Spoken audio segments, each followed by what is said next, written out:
Welcome to Trash Compactor. I'm Josh, and joining me today is Jonny, Hello. Chris, Hey, y'all. and returning guest, the illustrious fan editor extraordinaire, Hal 9000. Welcome back to the podcast, Hal. Hello, boyos. Today, we are talking about Star Wars Episode 1, The Phantom Menace, the first of the prequel films from 1999, the fourth Star Wars film ever made. Yeah, these movie episodes are kind of daunting. I just want to give myself permission here at the top. This is not the definitive word on this movie. I'm sure while we're going to say a whole lot of stuff about it, there is always more that can be said. I mean, that's again mostly for me because every time we do one of these movie podcasts, I'm like, oh, I didn't even mention the thing. So this is not a definitive document, is my point. I want to start out because now we're entering the phase of Star Wars where we were there for the first run. So we have some personal experiences of when these things came into the world and they weren't just received, myths that loomed larger than life pre-existing in the world. So I'm just curious what your relationship is with the movie, what your memories are of seeing it for the first time. Hal, if you don't mind, could we start with you? What was the first time you saw Star Wars Episode 1, The Phantom Menace? Yeah, Phantom Menace was my introduction to Star Wars. I remember seeing it in the theater. I was 9 years old. I was the same age as Anakin Skywalker. I didn't really grasp the intricacies of the plot, but there was an enormous marketing push like the world had never seen, certainly like I had never seen. And so that made it lots of fun. There were lots of just colorful characters, things to collect, and all that kind of stuff. So Phantom Menace was the first Star Wars movie for me, and I think all the fun and exciting parts about it really landed for me. There were a lot of the, kind of the Coruscant part of the movie that just went right over my head and didn't really get, but there was plenty of ancillary material to keep me plenty entertained for, summer of 99. Well, that's fascinating. I think I knew that actually now that I'm recalling our last conversation, but I'm sure all three of us have a bunch of questions for you. I'm a Um, little bit younger than which I think at least you, not the other Yeah, two. yeah. Before we get to that, John, what are your memories of The Phantom Menace? Like how I remember the big marketing push. I was 16, 90. Yeah, I was still 16. And we took the day off from school. My grandma took me and a bunch of my friends, and a bunch of our parents got together and brought all of us to the movie theater. My girlfriend at the time and everything. Some of us had some lightsabers with us. We saw the first showing we could, which was like 10 something in the morning. It was kind of rainy. And like I remember the trailer for it at the time was like one of the best trailers I've ever seen. And having grown up only watched Star Wars on VHS, too young to see, like I was like barely a year old when Return of the Jedi came out, so I couldn't see that. And then I saw the special editions when they came out, because I had to. And then with this one, it was like I remember a lot about that day, and I remember it being completely psyched out of my mind when I was watching the movie. So like I couldn't quite like absorb um I couldn't quite absorb uh I guess like a objective sort of whatever view of the movie because I was just so excited to be seeing Star Wars. So I just remember leaving the theater being really high on Star Wars, and I think I saw it in the movies theater like at least 3 or so times, like, when it was out. So, I actually have really fond memories of seeing Phantom Menace, and watching it again today, it kinda brought back a lot of those memories. No, yeah, I think a recurring theme, at least for me, that I'm going to be returning to is that it's very difficult for me to be objective about this movie. Like, I can be objective about this movie, but there are parts of me that don't really want to be. Yeah, And then and when you realize that it's like kind of up to you actually what you think about it. And when it comes to movies, you have no obligation to be objective. So when mhm, you realize that you kind of get to decide whether you like something or not, regardless of its quote unquote flaws, that's actually kind of freeing. I'm not necessarily tipping my hand here because my feelings about this movie are quite complicated. But Chris, what are your memories and associations of seeing Star Wars Episode 1?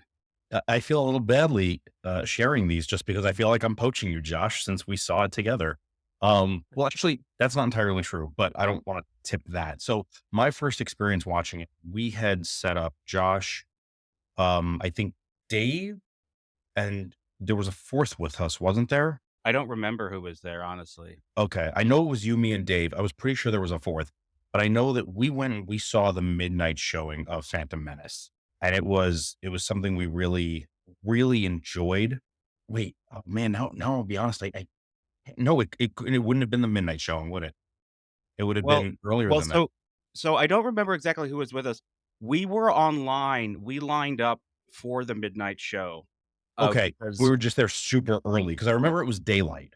well, we were there super early because, one of the things that some of our younger listeners may not remember, there were people lining up for, like, months beforehand around the country, and there was all this craziness, and there was, like, a live webcam where, like, you could watch the various lines and stuff. So we weren't lining up months ahead of time, but we lined up. I think we went right to the theater after school, so it was, like, late You're right. afternoon. We were lining up for the midnight show, That's right. and I don't know if you remember this, but one of the employees, I guess, saw us outside, and it was just us Yeah. It was who were just us. lining up this early, and they were like, "Are you here for Star Wars? It's in like 8 hours. Like, what are you doing?" And yes, it was a Go joy ahead. too, because well, it was joy because I remember my dad saying, dad and mom, they both said, because we were freshmen in high school. Yeah. And so both my mom and my dad said, you don't need to be there that early. And I was like, no, no, no, you don't understand. There will be a line. There will absolutely be a line. And they like, to their credit, they really didn't fight me much on this, even though they knew I was wrong. And I was certain that I was right.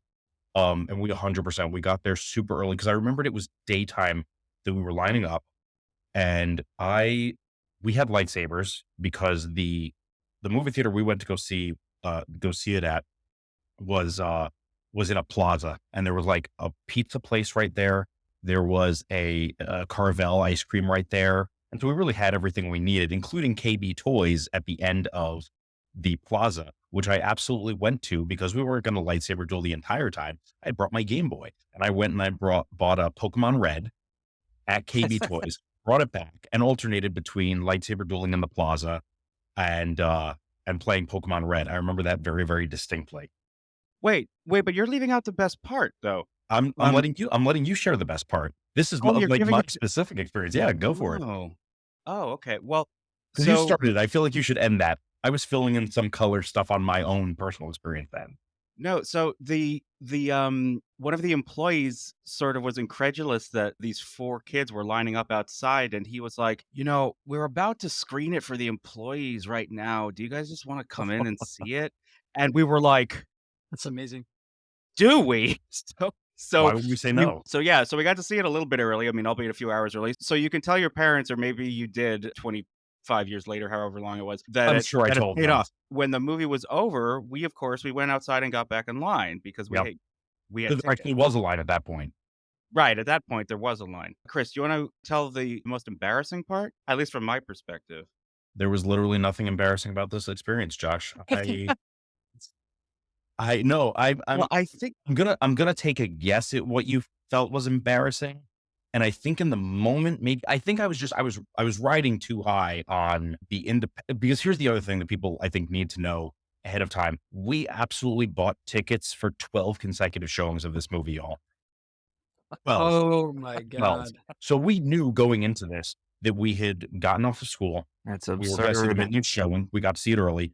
And then we knew we were coming back first thing the next morning, and they had it because movie theaters were expecting those sales. So we were there first thing in the morning and we watched every showing just back to back to back to the point where like I mean, we knew the movie backwards, forwards, sideways by the time, but I also fell asleep during one of the shows. I think of course we the, did. yeah, I think that's either the embarrassing thing or it is that when we Well, no, came no, out no, of stop, because that's the embarrassing thing. I don't know what this other embarrassing thing is that you're about to say. I No, no, I so go ahead. I got to share this now because I don't think you necessarily did it. No, you must have because there were only so many of us. But 100% because we had seen the movie already, we still had our lightsabers and we absolutely did lightsaber dueling in front of the rest of the line.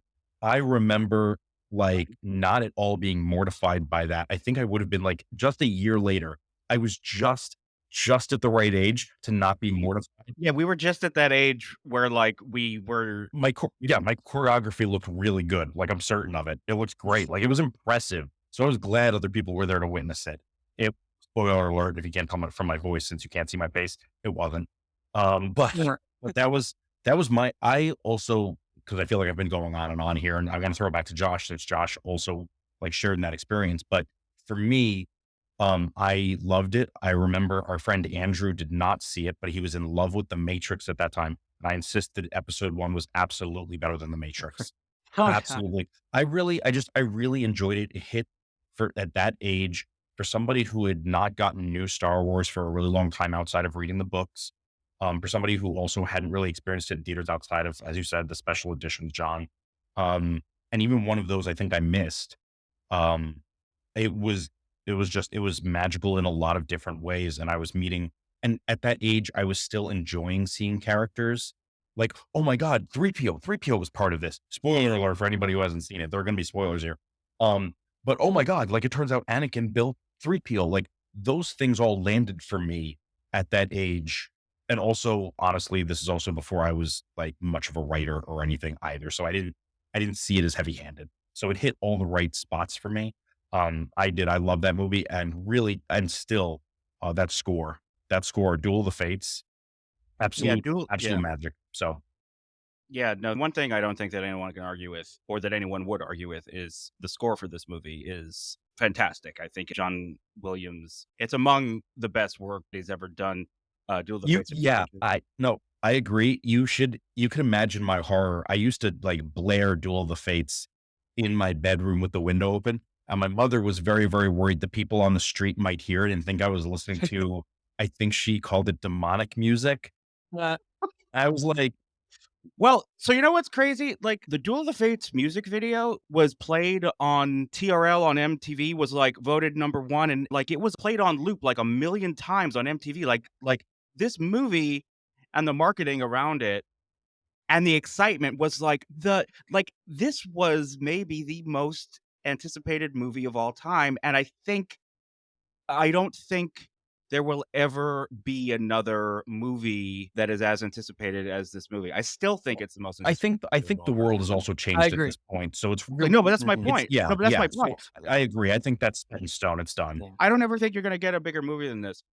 Just really quick before we move on. Yes, I forget now how many showings of this movie we saw, but one of the reasons why it's very hard for me to be objective about this movie is because, you know, growing up with the 3 Star Wars movies, the original trilogy, like we know those movies like the back of our hands. Like we knew the lines, we knew the sound effects. So the idea that there was a new Star Wars movie coming out, like really was like saying, "Hey guys, Moses just came down with another tablet and there's another commandment here." So I think what we were doing by sort of like marinating in the movie for that entire day or however long it Mhm. was like we wanted to, I think, get the rhythms of this movie down the same as the other ones. Like even now, like when I was watching it, like I remember where the cigarette burns were for the real changes. It's like, you know, like, I remember, like, when the reels changed because we saw it so many times.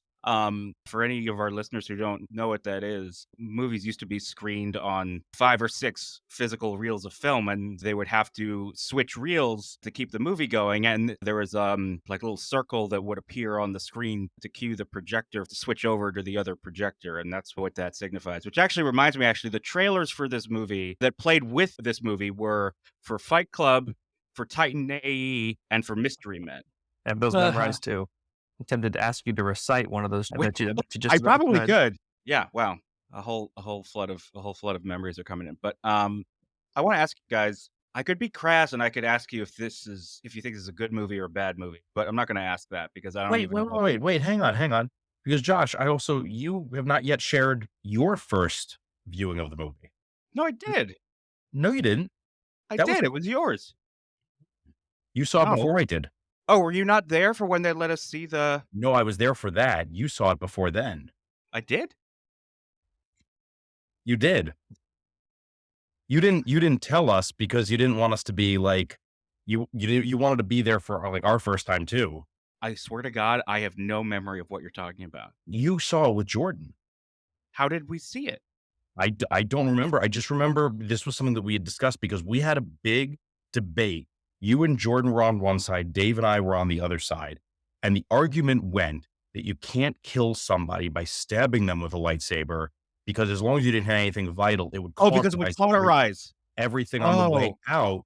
And you and Jordan were insisting, and Dave and I were like, no, this is, quote, the science of it. And y'all were very, very confident. And the reason you were confident was because you knew how Qui-Gon died. this is ringing a bell. This was very, very specific. Now, I remember, Josh, you and Jordan went to a Star Wars weekend, a Star Wars thing, which I think you talked about on Yeah, another no, episode.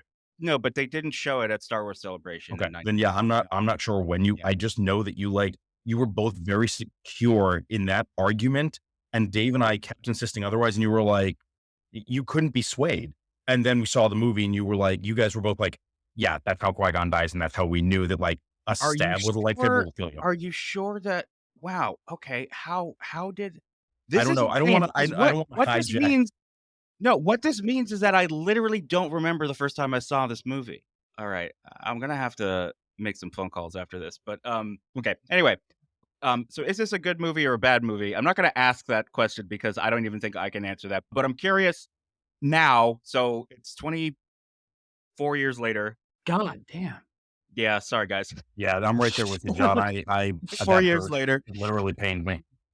What are your feelings about this movie? I'm not going to ask you if you think it's a good movie or a bad movie because, as we've established, it's more complicated than that. Hal, I want to ask you because obviously you've done a very, very good fan edit. I want to say that your fan edits are my go-to versions of these movies whenever I have a hankering, to the point where when I sat down to watch the theatrical cut to prepare for this, it threw me a little bit because I'm so used to the rhythms of your cuts that I was like, oh yeah, the scene does keep going. Oh yeah. Or like, oh yeah, this scene. I forgot this scene. Yeah. Interesting to hear you say that. When I rewatched it to prepare for this, I found it a little bit refreshing because it's just the pure uncut up, just the way it was. I didn't have to worry about anything in my head, you know. So I love what you just said, recounting your memory of it, how it was your first Star Wars movie and you just Mhm. ate it up with a spoon. But at some point, you realized that there were things in it that maybe warranted a little finessing. So I'm curious, especially with you, when you think about this movie, is it a good movie? Is it a bad movie? Like, what's Uh-huh. your feeling It's about it's it a now? it's very nostalgic, I think is the biggest thing about it. It's interesting, especially when juxtaposed with 7, 8, and 9. You go back to 1 and it's just kind of just a refreshing bit of contrast. Like, those sequel movies seem to be kind of averse to taking any time to get into the politics of it. And I think watching Phantom Menace as an adult, especially after the last several years of just political turbulence in the United States anyway, you really kind of appreciate the political messages and just the intrigue in Phantom Menace. I don't know, it kind of elevated the pretty straightforward, simple story, politically anyway, of just the state of affairs in the original trilogy. And so I really appreciate it for that anyway.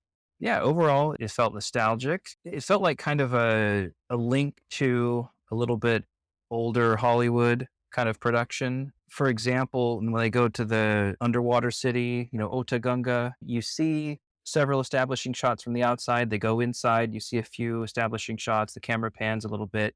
It doesn't really go into and explore. Like, it's not like they had the whole thing mapped out, rendered. It's like we did all this work so we could have a few shots. And that just, I don't know, something about that just feels a little bit old fashioned, or just old fashioned in the style and sensibility about how it's all put together, that I appreciated this time watching through it. Well, that is super interesting because obviously this movie at the time, and even, viewing it through an historical lens, really represents sort of a change in the way I feel episode Hollywood. 1 has a lot more of what I'm talking about, what I have in mind when I say that, than 2 and 3. Maybe it's just because it's shot on film and things like that, but maybe it's just that the effects just simply cohere by virtue of that. But I feel like episode 1 is just like a Sound of Music, Singing in the Rain, just big production. Like we're trying so hard to make the audience happy and engaged and do something. I don't know. It just has a sense of freshness that I just don't feel 2 and 3 have. Can I ask really quickly, just Hal, I'm curious, did Uh-huh. you ever, because of your experience with it, because of yes, the nostalgia and it being your first Star Wars movie or introduction to the universe. Do you ever, whether then, now, whatever, do you ever find yourself like defensive of the movie when it met with criticism, or is that not something that ever bothered you? Or I'm just curious because I found myself fiercely defensive of it for a Yeah. while, but I'm curious with the attachment, the different attachment that you had based on your age and your experience. Did you ever have that experience, or not really? That was not your Yeah, I mean, I experience. wish I had a more answer to give you than not really. That's Like, of valid. course, That's well, I was just curious. no, I mean, it's divisive. I feel like if somebody is, with humor and with style, poking it in the face, I can appreciate that. If someone's praising it for its artistic achievement, then I appreciate that. Well, you know what's interesting how because like hearing you were 9 years old when this movie came out and it was your first Star Wars movie, like you were the target audience, like Bullseye, like you were the target audience for this movie. I think that even the three of us were like right on the edge of when we may have been much more cynical about it. I feel like with our age, we were the guaranteed money, and Yeah, I feel but like we weren't exactly. But kids we my weren't the age at the target time would have been audience. like maybe pushing the lower end of that. I mean, I feel like there's a lot of the movie that certainly would have gone over my head and did. But I don't think that necessarily means you're not the target. Like, I know that, like, Yeah. there were some films that I absolutely did not appreciate when I was younger, like, to their full extent, but I was definitely the target audience. It's just we sort of had to grow into them a little bit. Because I agree with what Yeah, Johnny was saying. Like, we were the guaranteed money. You're right. We Yeah. were always gonna buy tickets, whether we ended up Exactly. liking it or not. We I weren't agree with necessarily yeah. the target. Yeah. well, so because it's also interesting how, like, just because, maybe some of the Senate stuff went over your head, that doesn't mean that the movie wasn't for you. I think that what a really good movie for kids does is it has a few things in there that younger kids have to reach for, or it does go over your heads because even though you don't know exactly what they're talking about in the details, even though you aren't getting it 100%, you're reaching for it and you're getting the gist. It's like you get the gist that something important is happening. You get the gist of like what the characters are feeling, and it has to do with this thing, even if you couldn't explain exactly what it is. It's weird. I'm being reminded of in the original Star Wars, and I may be conflating this with something else, but the studio wanted the aliens who were subtitled in the movie to say their lines in English so kids could understand them. Their argument was it's a movie for kids and kids don't know how to read, so they're not going to understand the subtitles. And George Lucas said, well, maybe this will encourage them to want to learn how to read. Nice. Right. Yeah, see, and that's I was actually I agree with that assessment. I think that when we don't have to, especially as kids, when we don't have to work to understand a story, we drop it more easily than the stories we sort of have to puzzle through and concentrate on. This is a different medium, but my experience with like kids theater is that when the kids start talking to one another, they're trying to figure something out and they're trying to do it together. And so then they get to solve that sort of mystery on their own. They get to figure it out. And then, of course, like puzzle solving is always a dopamine hit, like instant dopamine hit. Exactly. So if you don't have to, if you don't have to solve anything, everything is just presented to you. It's too easy. So I agree. I like that. I think that good storytellers make audiences, no matter what the age, reach a little bit. And like you said, maybe this will encourage them to learn how to read, or maybe we need to watch it again and talk through it with our friends to figure out what it really means. I find that hard to argue with. I mean, that certainly was my experience in the end as a kid, taking in the movie and having time to digest it.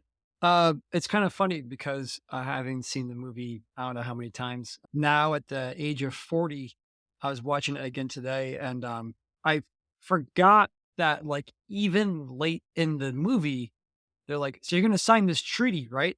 And I was like, "Has that always been a central plot point that she just needs to sign a piece of paper?" And like, I just totally What? overlooked that. Like, I just like because it gets kind of lost in the shuffle of everything. But I'm like, wait a second, the big bad evil wizard is like, sign this paper. And this is like, and I'm like, that's kind of absurd of a plot Yeah. point. They're Fine like, but pieces that's of paper well, matter. I didn't realize that like even late into the movie, they're still talking about signing a piece of paper. And I Yeah, was like, Well, this yeah. is Well, the Emperor wild. throughout the original trilogy had some, there's a legal, everything he's doing is technically, you know, Yep. legal and all that. legal, Yeah. which Just is further the exploring it. whole The whole point of it. exactly, which is It has to be which is the legal. He has to make it legal, you know? I mean, that's kind of the story of the prequel trilogy writ small, like at least in terms of how the Republic becomes the Empire. Like everything that Palpatine does, everything is quote unquote legal, And voted right? upon and supported by the public. Yeah. Yeah. So getting into the movie a little bit here, starting with the opening crawl, which, over the years has gotten a fair amount of shit, it seems to me. It's like they're talking about taxes and trade routes. And I will admit that maybe some wording could have made it a little more digestible, but really what it's saying is a very provocative idea. The corporations are running the galaxy. And when this greedy corporation is trying to push this sovereign planet around because they don't feel like they're making enough money or that their taxes are too high, the planet goes to the government for help and says, please help us. These people are invading us. And that government is completely impotent, does nothing. Yeah, because they have lobbyists in their ears, and they even pointed out. He's like, that's where the lobbyist comes in and speaks. It says to his ear, and then I think he says after that, he's like, well, we'll put this to a committee, And and it's then we'll we'll investigate decide. what's And it's just like, actually happening. That's what it it's is. He says, "Well, we'll put it to a commission that's to right. investigate your claims," Exactly. Yeah. Investigate your claims. And they're Which gonna come benefits back the and say status your quo, and claims cannot, so be validated or whatever. And it's just like them like spinning wheels and spinning wheels. It's like by the time they find out, the it's going to planet's be too late. destroyed, but I mean, you were right. So that'll go Yeah. down as being, yeah. right? But at that point, everyone's There's dead two and the thousand planet's credits and reparations, maybe. yeah. Yeah, Yeah, something that exactly. really went over my head that I didn't really realize how kind of radical it is until a couple years ago. The idea that the Trade Federation, this corporation has representation in the Senate. They have their own Yeah. senators. Yeah. So Yeah, so it Mhm. would be like if District of Walmart or whatever. yes, yeah. Mhm. That's exactly, exactly what it would be exactly. like. That's exactly what it would be like. And I mean, I'm gonna try to get ahead of the jokes. I mean, arguably you could say that like, Walmart They're has a already senator there. and so Yeah. but to be so like naked and explicit about it, that Mhm. like you literally deserve as much representation as this planet of citizens. Well, Right. yeah, You it's like a profit making enterprise. Like that is crazy. it's different than because like you could try and draw a parallel to the way that Disney World had down in Florida. They had their own jurisdiction until very recently, right? They had their own jurisdiction, so they could make their own. They made their own laws in that space, and they controlled that. And that obviously has changed. But even then, like it's not something they flaunted, right? It's something they may have used as leverage, but they didn't flaunt it the way that, like you said, this is all out in the open. Trade Federation has representation and has an equal voice to planets and people. Yeah. Corporations are people, my friend. That's a very provocative idea. I think the movie doesn't make it clear enough. Or maybe it's just because I'm so used to the lens that I saw it Well, with when I was 14 years old. But I do think that the politics of this movie are kind of muddled. I don't think they are it's completely because Mhm. clear. because having just said, like, I've seen the movie, I don't know, like dozens of times, and I'm 40 years old, and I had it on VHS, and I saw it 3 times in the theater, and all these things. And I'm watching the movie now, and I'm like, I always knew it was about this stuff, but I was like, really, just having gotten so used to all the spectacle and the adventure of the movie that I know. But like listening to just the politics this time, I was like, there's a lot of things I'm picking up on this Mm. viewing that like just kind of like fell flat for me or was like lost because they'll say something like that, and before you could think too much about it, they kind of go back into like Misa Jar Jar Binks thing. So it's just being like it's like it's different modes of thinking and consuming. And I think that's one thing that this movie, I think of all the Star Wars movie, this is the movie that has like it's like 4 different movies in one, and it's just like and the tones are kind of all over the place. And so I think because the tones keep shifting, I'm changing the way I'm focusing on the movie, if that makes any sense, you know? Certainly. That's kind of one of the criticisms of it, to be fair. Yeah, it's like if they're going into so much detail about the politics, but they're not going into that much detail about all the other things. So it's like, what am I supposed to pay attention to? What am I not supposed to pay attention to? As a film, was a behind the scenes clip with like Ben Burt where he's like, well, you have the death of the master here, and then you have so much the comedy here, and then you have this there, and like it's just like I don't know what I'm supposed to. And the pieces are all put together too intricately. You can't take it back apart, but you can diminish the effects of Yeah. whatever. And so I feel like from start to finish, the whole movie's kind of like that. It's just like, Mhm. wait, what's going on? Oh, this is happening. Okay, well, oh, what? What? I've got a bit of a question for all three of you, actually, on that note, because like it sounds like we're all sort of talking around the same thing here. But I'm curious now, like you said, Johnny, 40 years, 40 years later, well, when you're 40, you're looking at it Yeah. going like, oh my, I didn't notice these things before. I'm curious, does it feel messier looking back on it now and it made more sense then?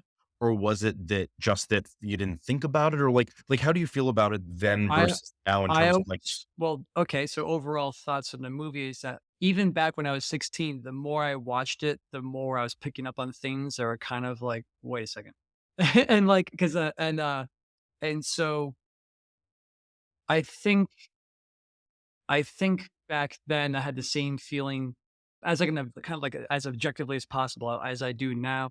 It's just that now, because I know the other things, I can just ignore that and just concentrate on the politics. And since I'm concentrating on the Yeah. politics, because back then it's like fucking lightsabers, let's go. And now it's like now that I'm taking all that for granted, I'm like just concentrating on the politics. It's like, oh, now I know exactly what this movie is saying and what it's trying to do, and it's there. It's not that it's missing the info. The info is there, but I don't know necessarily if it lands because of everything that's around it, you know? It's built in a way where you can keep getting things out of it as you keep going back. Yeah. Like it wasn't just political allegory about whatever, contemporary events or anything. It's true enough that can keep seeing new things in it. And it's It's also not true just that tied like up too in neatly. 1997 when they shot it, 99 it came out, and now it's 2023, and we still have the same problems that they talk about in government. Like it is a universal thing.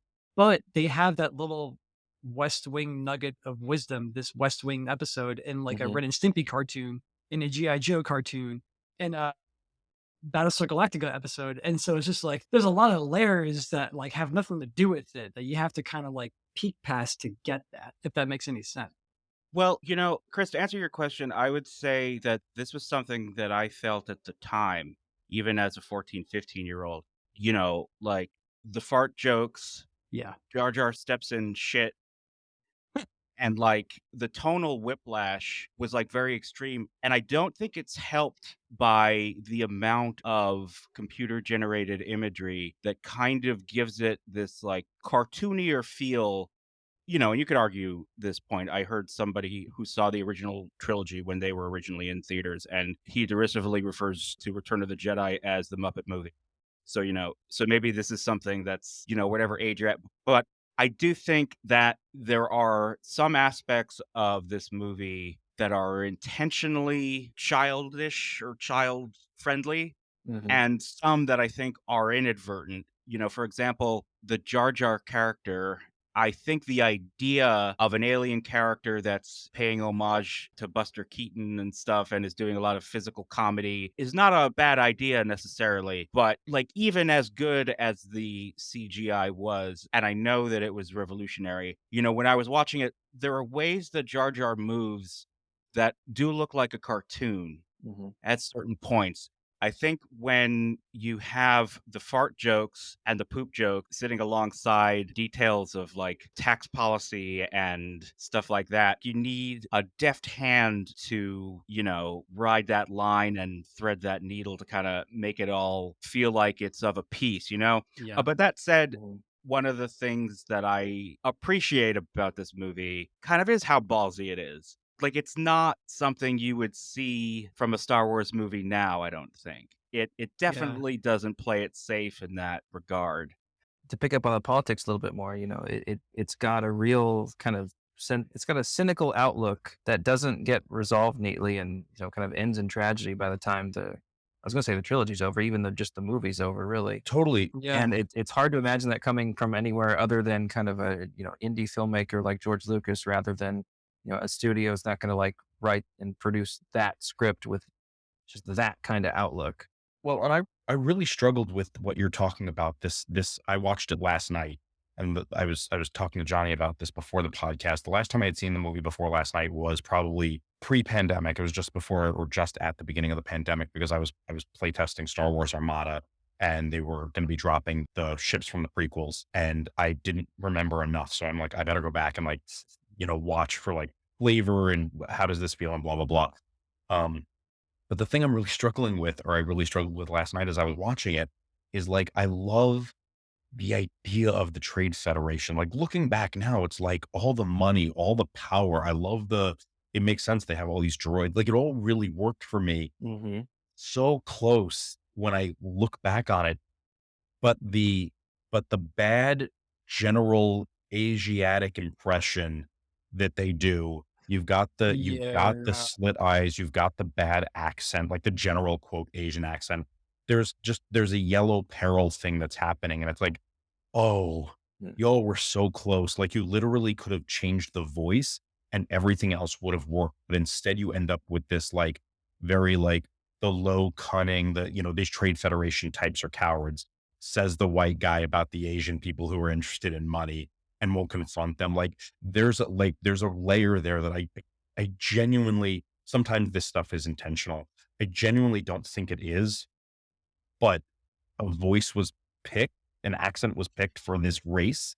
And it's Yeah. just, there are times where I'm like, am I projecting? And then they pronounce a certain thing and I go, no, that's an Asian No. You accent. keep Yeah, wanting to give you're it a not pass, and it projecting. just won't let you. It really Yeah. doesn't. So let's talk about this for a second, because this is an issue that does deserve to be addressed. It's not just the Trade Federation guys. It's also Watto? Jar Yeah, Jar and Watto. Lee Jar Gungans, Jar. yeah. Watto gets to Uh, like, I don't know, Holy moly. stereotype, I don't know, 3 or 4 groups at once. It's just so vague where it's like, what's being said here? So here's what I think is going on here. It's certainly not intentionally racist, but what it is doing is an intentional homage to things that had We're racist Mm-hmm. depictions. Old school serials and Like Fu tropes. Manchu sort of stuff. Yeah. Yeah, like Fu Manchu stuff.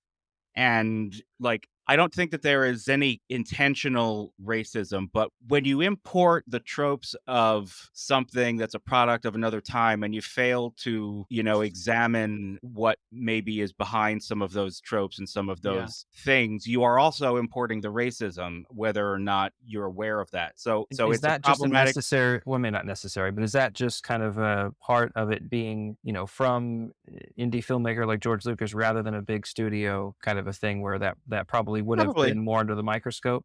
I don't They think it would have prob been at that time. It was absolutely not more under the microscope because people weren't talking about it on a large scale until later anyway. So I think even the big No, studios that's were actually doing not stuff like, true. It was noticed though when the movie came out, though. I remember that. Yeah, like a lot of people, there was a lot of talk about the racism in this movie at And the time. I minstrel remember that okay, first stuff with episode. Jar Jar I and all missed that. that Yeah. talk. So I'm Yeah. kind of glad that it was happening. But yeah, I was unaware that was happening at the time. I think that was, from kind of in the immediate, I remember just the, earlier days of the internet, Force.net forums and things like in the early 2000s and certainly hearing about that plenty as a criticism of Phantom Menace especially. That's fair. And Yeah. It's one of those things where it's like I think he just had like rose tinted goggles on with his own nostalgia to put those characters in.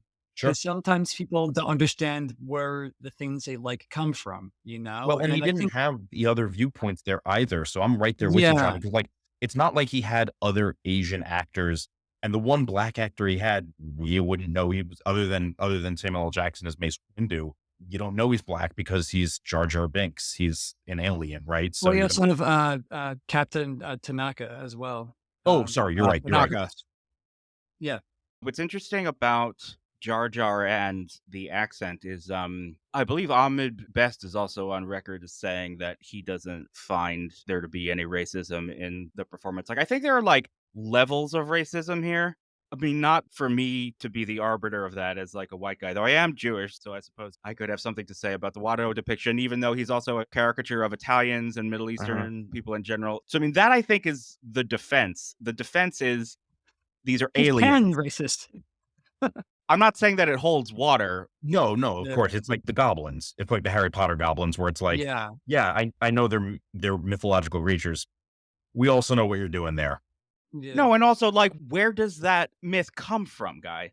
I mean, JK, where does that come from? So I mean, I think George Lucas took that to heart on some level because obviously when Newt Gunray shows up in episode 2, he has the same voice because it's the same character. But the next time we hear sort of the rank and file Nemoidians in Revenge of the Sith, they speak with like a Normal neutral American or It's English true. sort of accent. Even in American Attack of the accent. Clones, there's a brief line from a different Nemoidian who I think was a character in episode 1 as well. He just has one line about getting the ships into space, and it's a notably different voice. But I think Huh. Oh, you could be right. Yeah. I think that I think that example, though, come to think of it, I recall hearing somewhere that like it was just the person not being available who originally voiced him or something. So that might be reaching too far. But yeah, they just turned Surfer Dude in episode 3. Right. Yeah. Yeah, but let's talk about the Gungans here and Jar Jar and Oto Gunga, that whole sequence that the underwater world. I like this idea that is all throughout the movie about, symbiosis and how everything is interconnected. Thematically, I really like that idea.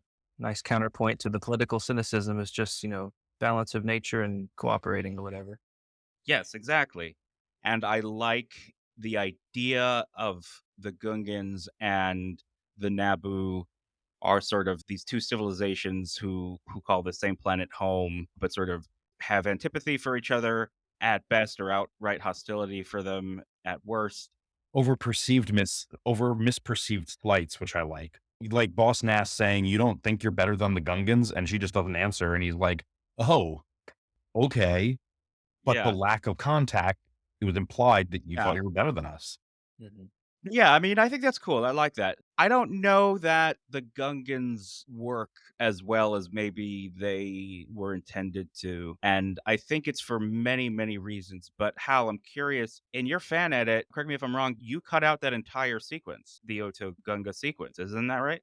Right. Yeah. And I think even as a kid watching it on VHS, that little clock wipe transition to go from them arriving at Otagunga into like the little council chamber where they're meeting with Boss Nass. That was always the part of the movie as a kid I remember getting bored. Like, You do all get right. bored. Yeah. And It kind of dips there. yeah, so I mean, yeah, to answer your question, yes, my fan edit of the movie goes right from them meeting up with Jar Jar to city being invaded and rescuing the queen from there. But you do lose, kind of the setup for. It doesn't mean quite as much when you get to Boss Nass coming on board and the Gungans helping, and all that. It still kind of pays off. This is why we met Jar Jar, is to, and we all thought he was a pathetic life form, and then it still works, I guess. But yeah, it just slows the pacing of the opening that just needs to get going, and the movie just needs to coalesce around a plot. If you ask me, anyway, that's why I did that.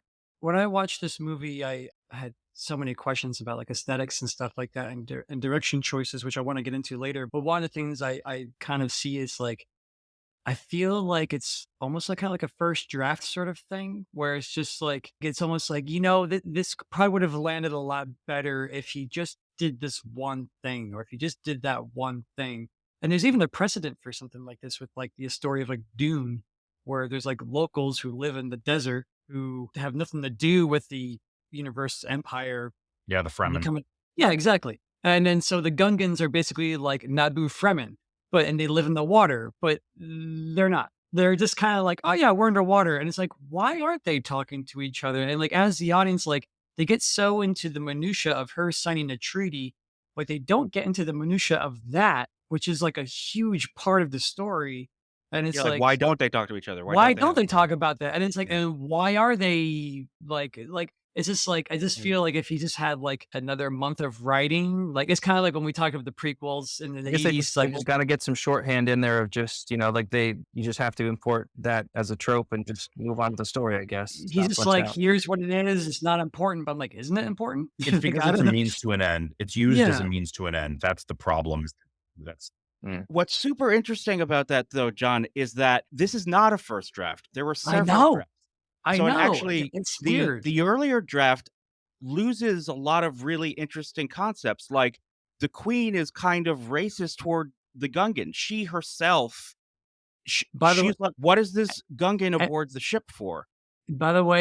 slight observation over all of Star Wars. Everyone's racist against droids, but even in this movie, like Obi-Wan Kenobi's like, why do I think we have the impression we picked up another pathetic life form? It's like, dude, what is your fucking problem? Yeah. Yeah. Yeah. It's No, like, aren't you a Jedi I picked Knight? I picked up on that too. Between him and Qui-Gon, there's a lot of like dismissiveness. There's a lot of I don't have time for this. And like I Yeah. think there's the possibility of saying like, well, it shows that like how the Jedi have gotten to a point where they're too full of themselves and it's easy to see how they're blinded to the dark side. But I also think that's a giant stretch. Exactly. I was gonna say, how much is that is a giant stretch, or just like George Lucas being like, this is a joke. Isn't it funny? Instead of it just being Right. like, well, what are you saying with that joke if you really think about it? Like, I feel like that type of thing. And I feel like he wants And you to it's think hard to about this tell. and not think about that? Yeah. Everything's delivered in such a way that if it's not very obvious, you're really going to have a hard time telling. Like, Chris, your comment about reading a lot of these things as, well, the Jedi are supposed to be flawed, and that's part of it. It's like, I don't think that they were necessarily intended to be portrayed as being so flawed. I think that it was like, no, they were right overall in what they were doing. It wasn't like, Right. like Like the whole like there were a Obi-Wan. lot of attachments, like that I don't think that was supposed to be Yeah. pitched as like this is a bad thing, but Right. that's oftentimes used to defend things. No, I think you're right, Hal. I think it's used as a justification or an attempt at attempt at being defensive of a thing. When I Mhm. was younger, I hear some of these arguments that are being made, and I could hear like, no, that's an argument I might have made when I was younger in defense of a thing I so closely identified with that, like an attack on that, an attack No, on that, quote unquote, an attack makes on me. sense. Aesthetic choice too, in regards to acting. It's like, I understand if Jedi at their peak dogma, whatever, maybe can be less emotional. And so I could see them kind of acting in kind of like a reserved sort of manner. But why is everyone acting in a reserved manner? And why are some people not? So it's like, why is like, eh, some people are like, oh, they're kind of emotive. And then a lot of other people are like, well, why is Anakin's mom acting reserved? And why is like, but Anakin's It's not just a acting problem with reserved. And why portrayal. If you're reading the novelization, it's fine.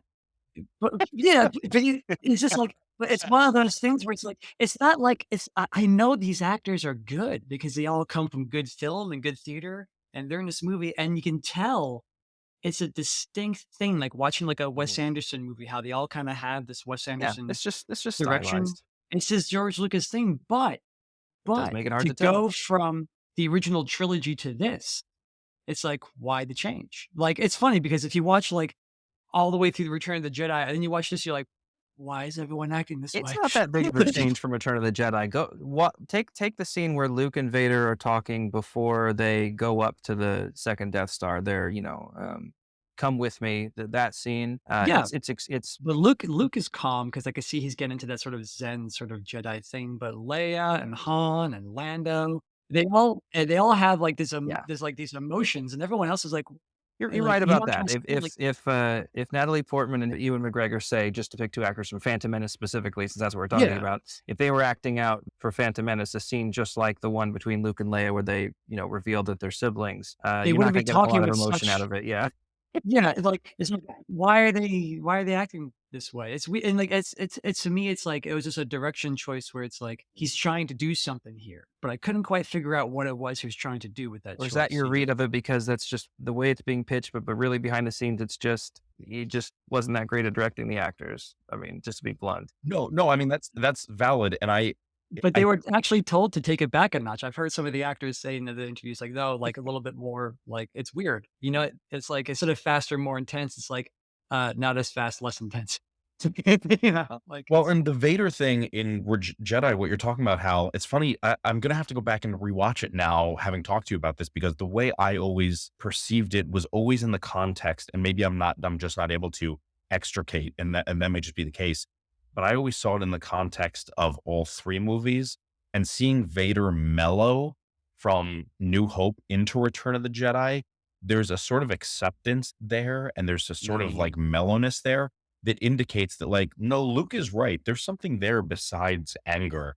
And we're seeing it now while he's with Luke. yeah. Which I found interesting. But now I want to go back and I want to rewatch and wonder if I'm just projecting that arc I or guess we'll have to Well, see, but I sure imagine if you watch the scene with it in the back of your mind of like, okay, imagine this as being in the prequels, and you'd be like, well, yeah, yeah. Well, let's go broad for a second. Two things you brought up, John. There's the acting, the performances, and the aesthetics in terms of the design and the visual style of the movie.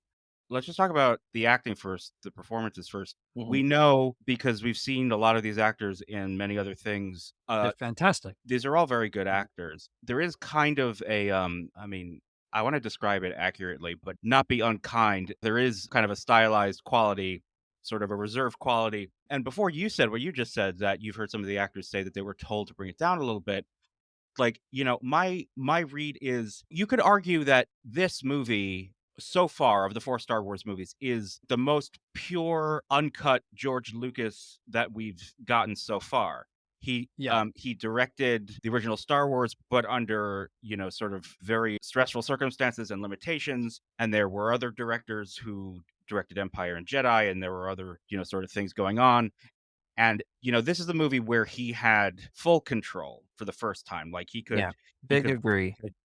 yeah. So my read of the performances was always I think there are certain things that are priorities or preoccupations of George Lucas's over other things. I think he wants the performances to be good, but I don't think he's as interested in crafting a performance, in refining a performance to the degree that someone like, say, Irvin Kershner I was just gonna say Irvin Kershner. uh, was. So my read was always, okay, he got the component. Like, there's a very interesting quote from Rob Coleman, who's one of the visual effects supervisors in the Attack of the Clone special features, where he says, I've never seen a filmmaker work the way George works. When we're shooting a scene with Ewan McGregor as Obi-Wan Kenobi, he's getting the Obi-Wan element. And then the rest of the post-production process is getting all the elements and putting them all together to create this scene, this world that never existed before. Whereas more traditional filmmaking is like a lot of what happens on the day, like you get what you get, and that's sort of what it is. You try to get as much magic as you can on the day, and that's where the movie is made, is on the set. Where for George Lucas, it happens in the editing room.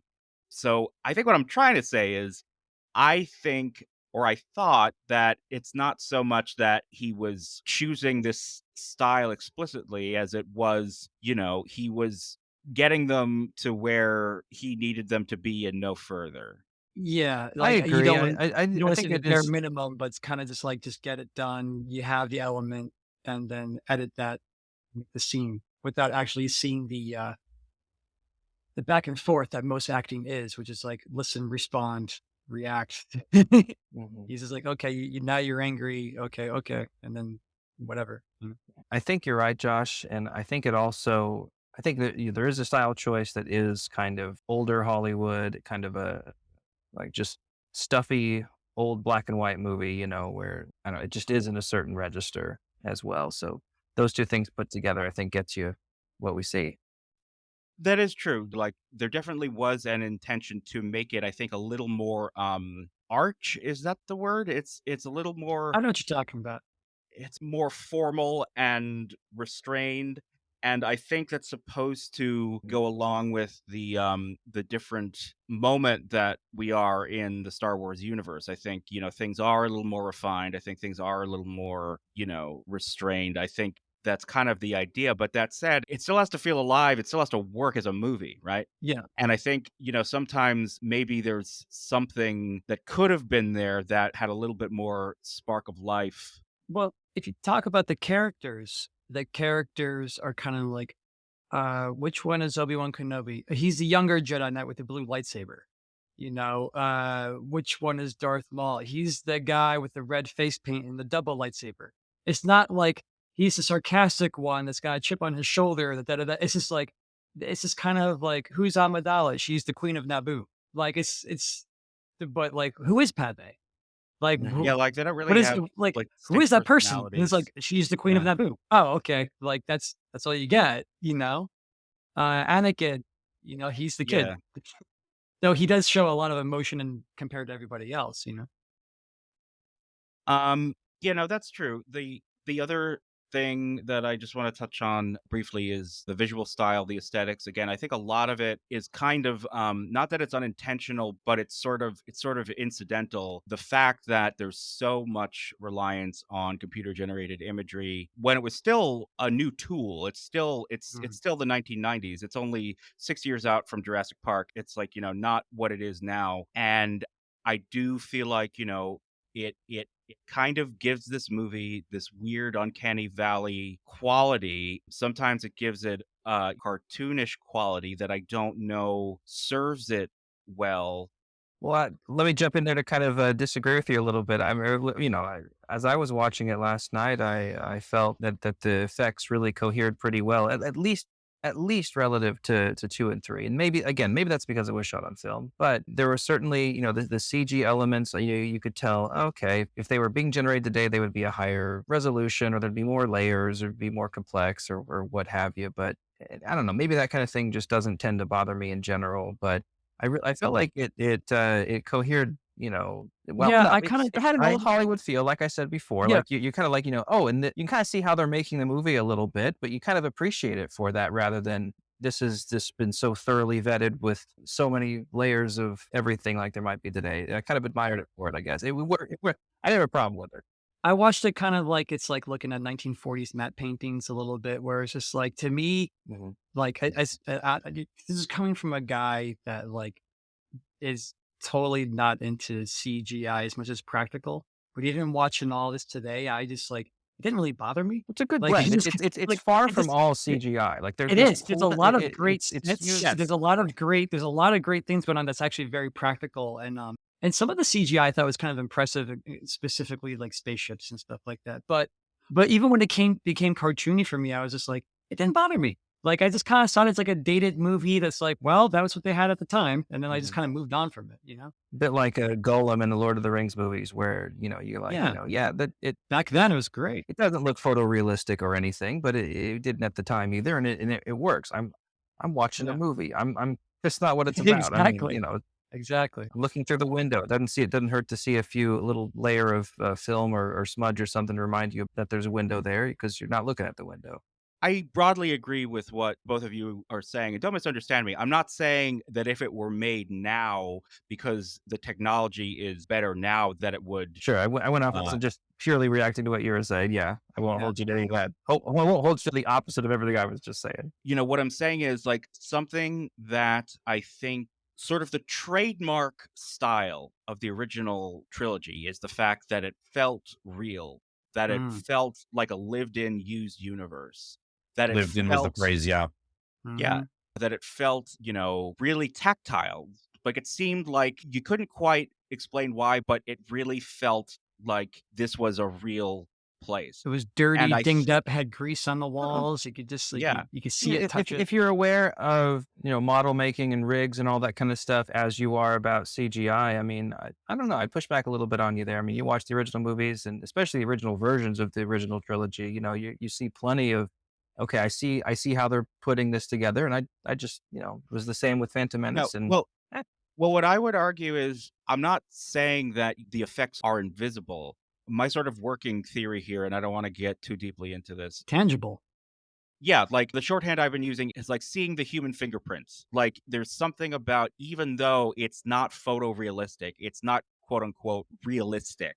mhm. The AT-ATs in the Battle of Hoth and Empire Strikes Back, they don't look real, but they do look like they're tactile. And I think on a subconscious level, you know that they were manipulated and constructed by human hands. Mhm. Going off that, something just in the design choice that the technology allowed for, you have these like sleek, clean chrome designs, especially on Naboo. We're seeing sort of the height of the galaxy. And I get from a story point of view, it's trying to say something about how the state of the galaxy is so grand, so opulent. It's not a world that has been, war torn and is sort of fraying at the edges. I get that. But I feel like there's something inherently Star Warsy, that used universe, that sort of hot rod feel of like the Millennium Falcon and Mhm. stuff, like to me is such an integral part of the Star Wars vibe, the Star Wars aesthetic. And maybe that's just my own bias I have. Well, I think some of this too is an age thing, right? We've already sort of Yeah. established that, like, because I found myself having sort of a similar reaction of like the ships look newer and faster and sleeker, and I don't understand why they would make that technological jump from the Republic to the Empire. It feels like they're going backwards in a lot of ways in terms of design. But some of that too is that my experiences with 4, 5, and 6 first. and then 1, 2, and 3. And from a chronological standpoint, in terms of effects and stuff, they can make it look nicer. Um, so there is a lived in element, but also, Hal, you had talked about this was your introduction to Star Wars. And I think just, experiencing that time forward through Star Wars versus experiencing it backwards through Star Wars absolutely informs what we think from a design standpoint, from a technological standpoint, what makes sense. I think you can try and argue it both ways. I do think that it can be tough sometimes without the supplemental material, like the Clone Wars cartoon, like some of the books, like the comics. It can be tough sometimes to draw the through line because there are gaps in terms of aesthetic. For me, again, the aesthetic is often the technology. It's the ships that are used more than anything else. And the weapons, like those cool energy things the Gungans have that we never see, obviously, in 4, 5, and 6. The that seem really effective against machines. So why wouldn't you keep using them? The droids, the tanks, like the tanks look more advanced and more powerful than the AT-ATs, other than the AT-ATs can take a hit. So I think it's interesting. I think it's tough sometimes to live in that world because I think a lot of consideration was put into the story and not as much into some element of the world, which is why we end up with the Gungans as a placeholder. Anybody could have been the Gungans. I actually think it's the other way around. I think there was so much emphasis on the design. And I think that one of the problems this movie has, I think it's a problem inherent with prequels, is that, it's supposed Yeah. to be the first one, but it's really the fourth one.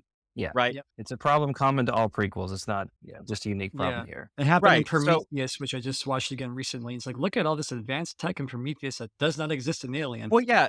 But I mean, it's not just technology stuff. Like, it's even like, I said in our Return to the Jedi episode that I consider in a lot of ways, in retrospect, Return to the Jedi to be the prequel to the prequels. Mhm. And to kind of reverse that a little bit, I consider The Phantom Menace to be the sequel to Return to the Jedi in that, Which it is in a well, weird way. yes, but all of the stylistic things that were begun in Return to the Jedi in terms of what a Star Wars movie was, how it was constructed, how it worked, Yeah.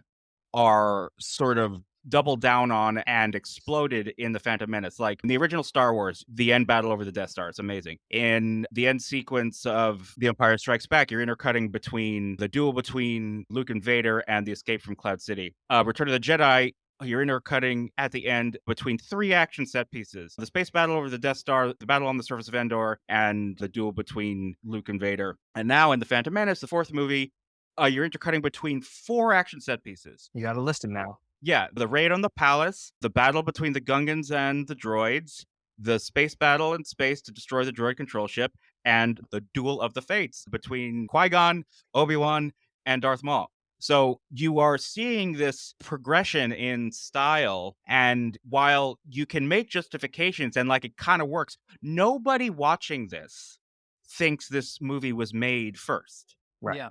Yeah. In a vacuum with zero context, somebody would be able to just inevitably conclude that. Yeah, one of the reasons George Lucas made these movies is because he wanted to make more movies. He wanted to use all the new tools that he had spent years developing. I mean, you're not going to tell him that for stylistic cohesion, you need to make this movie seem like it was made in 1968, right? Yeah.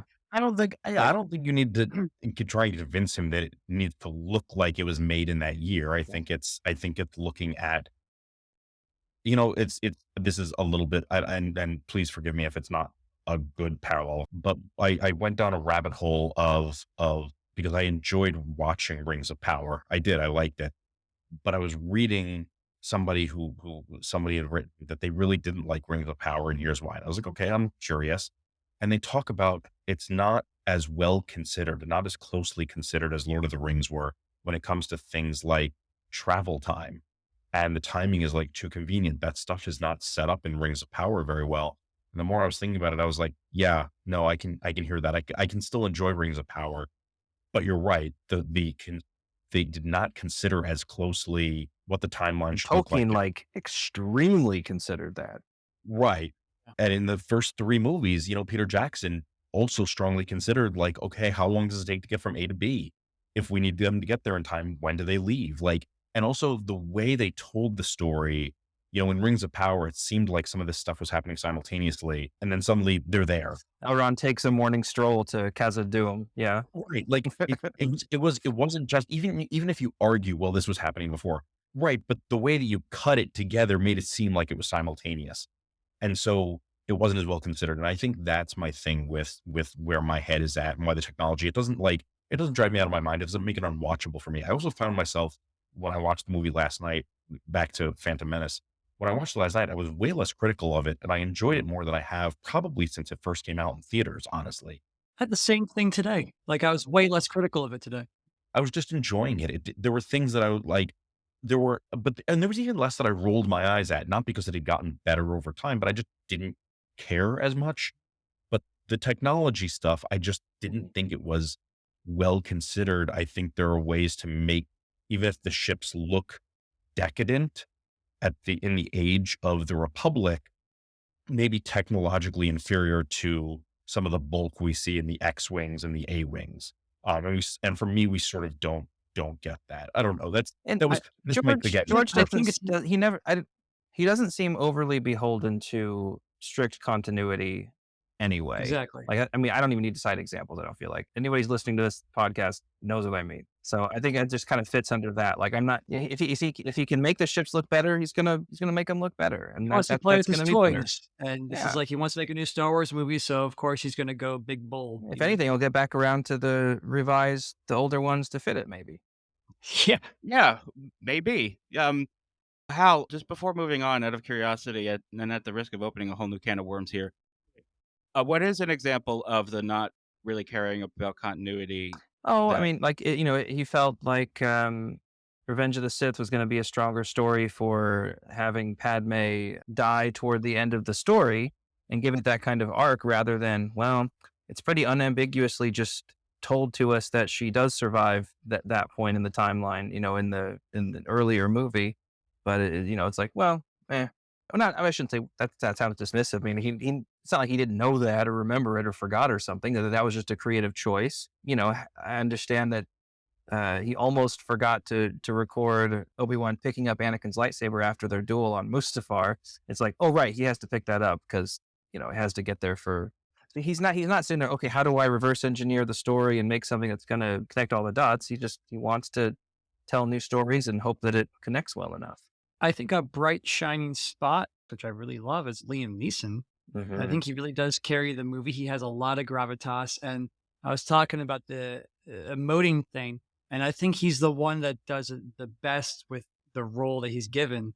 Like, you can actually see a personality in him. And I think and watching it again, I was like, Liam Neeson is like, he's making some choices here as an actor that's interesting given the confines of what he's doing. But that, to what you're talking about with continuity, he shouldn't even exist because, Obi-Wan's like, you'll be taught by Yoda who taught me. And then when Yoda's talking to Luke, he was like, I wasn't much older than Luke when I started or something like that. And like, I took it upon myself to train Anakin as a Jedi. Yeah. And then he's just like, oh, by the way, I was taught when I was a baby. And it's like, well, that kind of so George Lucas clearly doesn't care about continuity, but like these movies, continuity is kind of willy-nilly anyway. Hal's edit of Empire Strikes Back takes care of that little continuity point. No shit. Right? I mean, just a very, very slight split-second thing. When Ben Kenobi appears on Hoth, you will go to the Dagobah system, and I just changed the line. He's, rather than saying, in reference to Yoda, instead of saying the Jedi Master who instructed me, he just says a Jedi Master that instructed me. It's just clipping the beginning of the syllable. Yeah.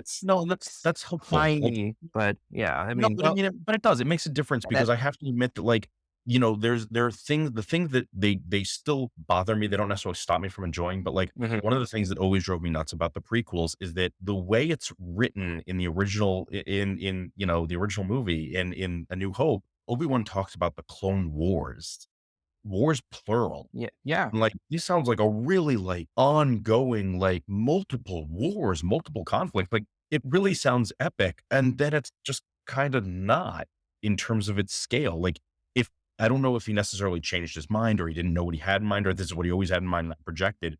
But for me, there's that missing, that even if you drop the S in the first movie and you say the Clone War, I'm more likely to go, okay, this is a Clone War, as opposed to the Clone Wars sounding like this epic series of All these comics. continuity things that drive us crazy, like it maybe kind of inadvertently is part of the fun, like a significant Sure. part of the fun. I feel like for people that continue, like us, people like No, us. absolutely not wrong. I agree with you, Hal. Absolutely. I think there's something that I enjoy about picking it apart only to put it back together. And there is something to be said too about the fact that like I can pick this the hell apart. I'm still watching it. I'm still happy to talk about it. And like I said, for Yeah. the first time in like quite some time, I watched it last night, watched Phantom Menace and enjoyed it more than I had in years. I don't think it's necessarily like a good movie, but I enjoyed it. I enjoyed it guilt free. And it was an interesting experience. If nothing else, I mean, I'm enjoying this conversation, but if nothing else, it was interesting to like Yeah. go back and enjoy the movie that I haven't enjoyed in a very long That time. was To go close to back to my the experience too. By the time you get to it, you're just like, yeah, step in that shit. like, also to get to the Qui-Gon thing, even though I said, Qui-Gon probably shouldn't exist because of continuity, I'm glad he does because when it Yeah, came out, he was immediately one of my favorite characters. And watching it now again, he's still one of my favorite characters. he's a And I great think character. and I think that says a lot to like that's a level of like Alec Guinness presence where it's like Alec Guinness is yes, he's in all three of the original movies, but he's ostensibly the star of only one of them. And Sure. he only shows up for a couple of scenes in the other ones. And Liam Neeson's only in one movie, but his presence is as such where I feel like I remember thinking that the next two movies were just lacking it, which actually goes for the story because it's always good when somebody is like Vito Corleone. Once they're gone, you just feel that they're gone, you know. But Mm. I don't know. Long story short, basically, like it was nice to just be refreshed and be like, oh yeah, like he really is as cool as I remember. It wasn't just like a 16-year-old thinking he was like a cool Jedi lightsaber dude. He was like, oh, he's actually like a good character. Though it is interesting, and I think actually you hit on something really important and interesting. Qui-Gon really sums up this movie. It's like he shouldn't exist, strictly speaking, Hmm. but he's, one of the more successful aspects of the movie. You can argue, I've seen it argued that Qui-Gon, like if you're watching this movie cold, like if you're watching this movie without having seen any Star Wars, He's the main character. he's the main character. Yeah, Yeah.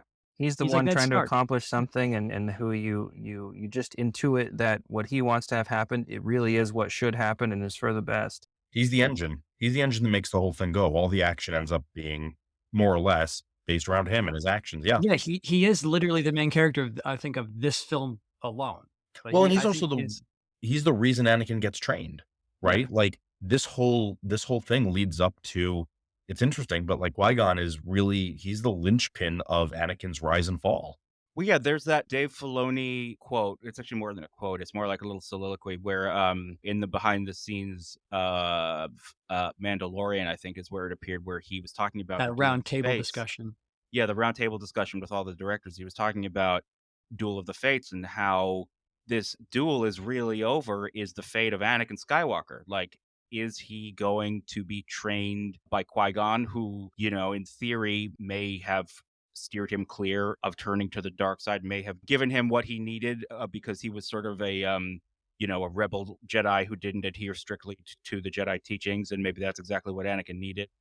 Or are the forces of evil going to win and come to dominate Anakin's destiny? And when you read it that way, this movie is actually super effective and really clever because what it's doing is that it's presenting you with this main character who you assume is the main character. And, like you said, Hal, is the voice of like what is supposed to be happening. He's the guy who's right, and he's the guy who's telling it like it is and saying what's really going He's the on. He's the one that maverick. you're listening to. Yeah, Mhm. and he dies. And now there's a gaping hole. And what ends up happening is the thing he was trying to do, which was train Anakin, turns into the biggest disaster that the galaxy has ever seen, right? Because it's out of obligation. It's not coming from that just original organic place from Qui-Gon that it came from. Yeah, Well, exactly. and Yeah. there's that element too of like children raising children, right? Because Qui-Gon does say like, Obi-Wan is ready for the trials. He's ready. And they're like, but are you? And that's the council. The council does not think that necessarily Obi-Wan is ready. And even if he's ready for the trials, he's not ready to be someone's Jedi master. He's ready to be a Jedi Exactly. Knight, not a Jedi master. And there's a difference, right? So like, it's interesting because it is for me, because Obi-Wan does say, Anakin, you are a brother to me. And so it's a child raising another child when he wasn't quite ready to be raising a That's a child. really Whereas interesting point, and Qui-Gon was ready to, yeah. Absolutely. Josh, there's something that we used to agree upon in the past that my opinion of actually changed while watching the movie, which was they always set up the downfall of Anakin as being sort of like the tragedy of Obi-Wan Kenobi. And with the Phantom Menace, what we used to argue was that like, oh, it kind of takes away some of the guilt from Obi-Wan Kenobi because he's like, I never wanted to train him anyway. My opinion of that kind of switched because it's like, I think it still puts some blame on Obi-Wan because Qui-Gon's the only one that sees the potential for Anakin that has to be trained. And what I saw with Qui-Gon is like, whether or not whatever they thought of Anakin, it didn't matter because his potential was so crazy that he has to be trained. He might be too dangerous to be left alone. Like he has to be trained. And then so by Obi-Wan going with the council, Obi-Wan is reflective of the old ways that Qui-Gon was a maverick too. Therefore, Anakin was trained by the old ways, which allowed him to be easily more corrupted by the Emperor. Uh, And so in a sense, like Obi-Wan still has that guilt that I think he should and as a Mhm. character have, you But know? he Well, I think substantively has Return of the Jedi, and to your point Yeah. earlier, Chris, about the thought that the Jedi were supposed to be corrupt. You know, that they're supposed to be depicted as being corrupt.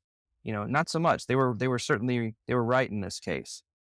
Qui-Gon was right, and they were right because Qui-Gon came at it with that kind of insight about Anakin's potential, and he would have presumably given Anakin the conditions he would have needed to thrive or do well or something like that. And the Jedi Order were correct in their gatekeeping role there too.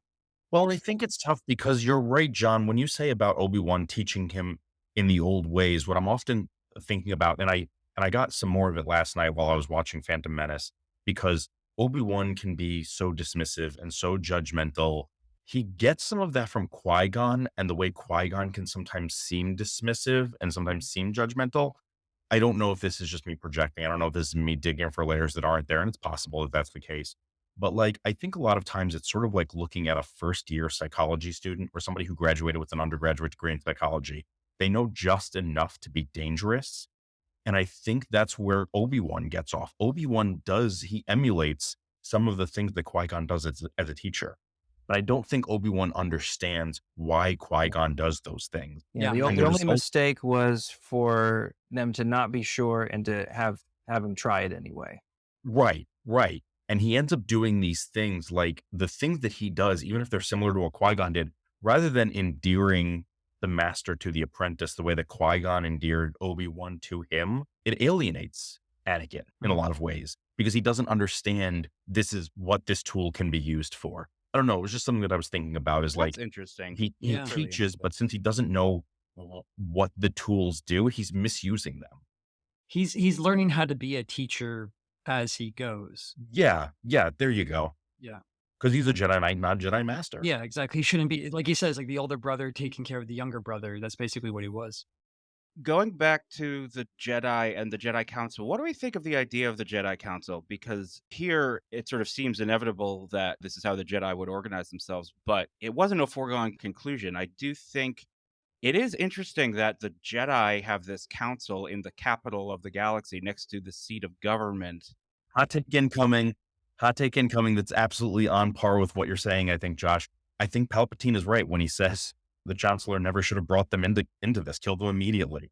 Like, he's right. The Chancellor never should have brought the Jedi into this trait dispute. Or the Jedi, or do you think the Jedi shouldn't be involved in politics so intimately in the first place too? Or Yeah, like this is not their role in the galaxy. Their role is not necessarily because they're not there to mediate. They're there to break down what's should they happening. They're there upset the balance, or should they maintain it? Balance being this delicate, complicated, intricate political mess that it is. I think the problem is that they do exactly what you were saying earlier. They don't commit either way. They're so non-committal that they end up doing the middle of the road thing where like they interfere in some places, they don't interfere in others. I think they do what oftentimes we see, this is my opinion, what we often see the US do. Whether you believe that we should be in another country or not, we use a justification in one country that could be applied to another country, and then we don't do that. So we use it as a defense, and it's not consistent. And I think that's what we see the Jedi do when they get involved here. And they come in not in an open way, like the Chancellor puts it to a vote and the Senate agrees that, like, yeah, the Jedi need to be a mediator here. No, it's done totally in secret. So the Jedi really, what are they doing there? And so, like, Yeah. I struggle with, like, I think that, obviously Palpatine's the bad guy. I'm not saying he's secretly the good guy, but I do think there's an element of what he's saying with regards to what relationship the Jedi have. And then we see them fall even further when they get involved in war, which the fuck are they doing there? So I think there's an element of, like, no, he's We're right. The gonna Chancellor, certainly not secretly. I'll add a word there. The Chancellor never should have secretly brought them into this. I feel like they were gonna get involved anyway because kind of like even if you take the inspiration of other movies like Seven Samurai and stuff like that, like if they are the guardians of peace in the galaxy, they're gonna catch wind of what's happening in Naboo, and then Amidala would be like if I'm not gonna if you politicians are gonna do anything about it, I'm gonna plan myself a Jedi Knight, and then they would have gotten involved They're like also probably going to get later caught up game. and not be able to do anything in the end, different. It's like, it just does a good job of just explaining, like, you think that something needs to happen and someone needs to jump in there Batman style and just fix things up. And it's like, well, it's It's just not not going about to chopping happen. off heads. Yeah, that's not how it You got to works. go back to Naboo yourself. Well, but it is interesting too, like the relationship between the government and the Jedi. Like, this is a plot point in the next movie. The Republic has no standing army; they don't have an army, and the Jedi sort of, I guess, fill that peacekeeping void, right? But what is interesting is that they're not supposed to be an arm of the government, but they kind of become one. I think it's very interesting that their council is in proximity to the Senate chamber in the capital of the galaxy and the seat of power in the galaxy. I don't think, and again, I don't know the lore, in the expanded universe, but it seems to me it wasn't always like that.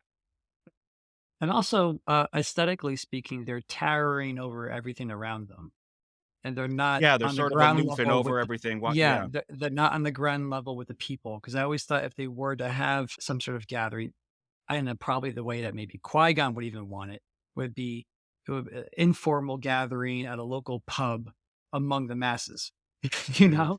Or they wouldn't be so centralized. But Yeah, we didn't know a lot about the Jedi at all coming into, No, this exactly. no, movie. This And movie no, learned we way more really here.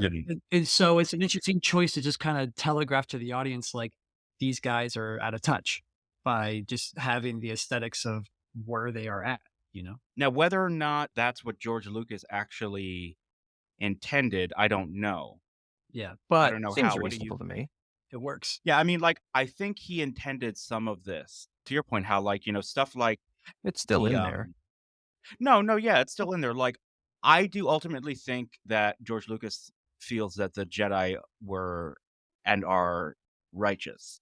Maybe it's just paradoxical, and that's just part of it. I mean, I don't, Yeah. I appreciate that that Phantom Menace especially gives us just this rich room to ruminate and think about all these intricate, complex things for which the human race is still, hashing out long-term viable solutions for anyway.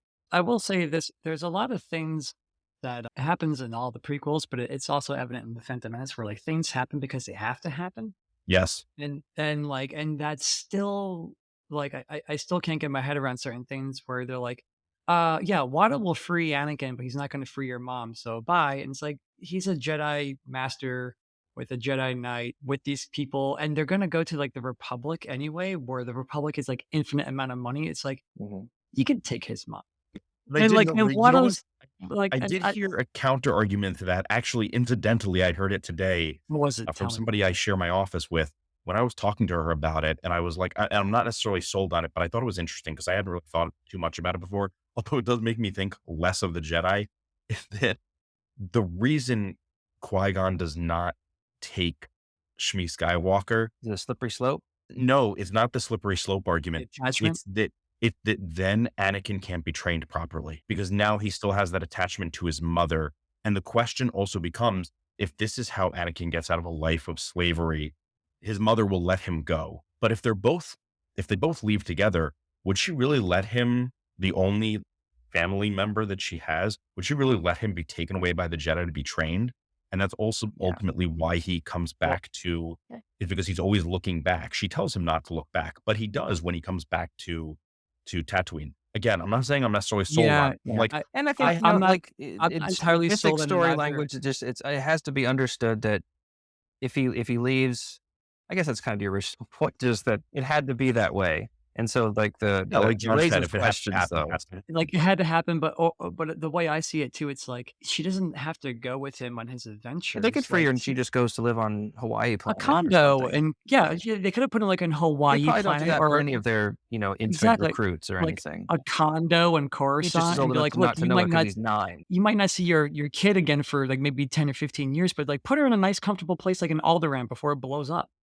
Like, and they But totally she would has to have be done. just another person. Like the Jedi they're not Batman. I But don't know. then Yeah. that kind of goes It's into just like, not well, their how much of stuff. a maverick is Qui-Gon? How much is it is Dogma? How much is it? And since it's not really there as an audience, I'm like, dude, there's no one stopping you from taking his mom. Why Like, didn't there's no Qui-Gon one just take stopping. out a gun? Yeah, She could have lived next door to Cyril's mom and that yeah, nice. with the cereal and all that. Turns out Yeah, Watto is willing to give up Shmi if he brings a gun. Hmm. well, here's the thing.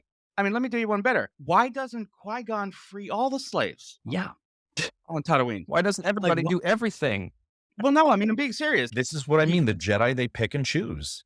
Well, Mhm. the same thing with your analogy to like U.S. foreign policy, Chris, is that like, if we're really going to walk the walk here, if we use the thing as a justification here, not there, like, there's nothing really stopping Qui-Gon from freeing all the slaves on Tatooine. He even says, "I didn't come here to free slaves," but the thing stopping him is he doesn't want to upset the status quo. Mhm. Which is, I mean, feel about that how you feel, but that's really what it is. I mean, like you were but saying, also he doesn't take hers because of the money or whatever. And it's like, okay, fine, leave her there for like, I don't know, a couple of weeks. Go get the shit that Watto likes. Get like 10 times the amount. Bring it back. Like, this is enough. Well, Give you have to Watto do that money in to his maverick retire. capacity. Yeah, but even then, like he Right. could have like even Obi-Wan, like all of them, like even Padme at some point would be like, hey, I am a queen. We should just go back and give Watto Yeah, whatever he Padme could wants do and it. Yeah. bring Also, Shmi to Naboo. Like that would right. have been And also, total. Like, and they never do that. Qui-Gon feels confident enough in what he feels he needs to do to cheat when the chance cube is rolled. yeah, Yeah. sure. Mhm. Yeah. Remember when the Hutts tried to stop Luke Skywalker and Return of the Jedi from doing whatever the hell he wanted to do? Like, Killed everybody. Chris, you're right, though. I think what your coworker said was right. I think maybe Qui-Gon, had he lived, I think he may very well have Gone finagled back. some way to free Shmi. But Obi-Wan's a hardcore I, company man. no, I mean seriously, this is not But even Not his still, like business his card. mom, we just learned. let his mom retire, not be a slave. No, I mean, like we just learned, last summer or whatever it was in the Obi-Wan show, he was taken away from his family. He had a brother, he thinks, right? Named Owen, I have to Right. assume. Named Owen, I have to assume, is a different Owen. Right.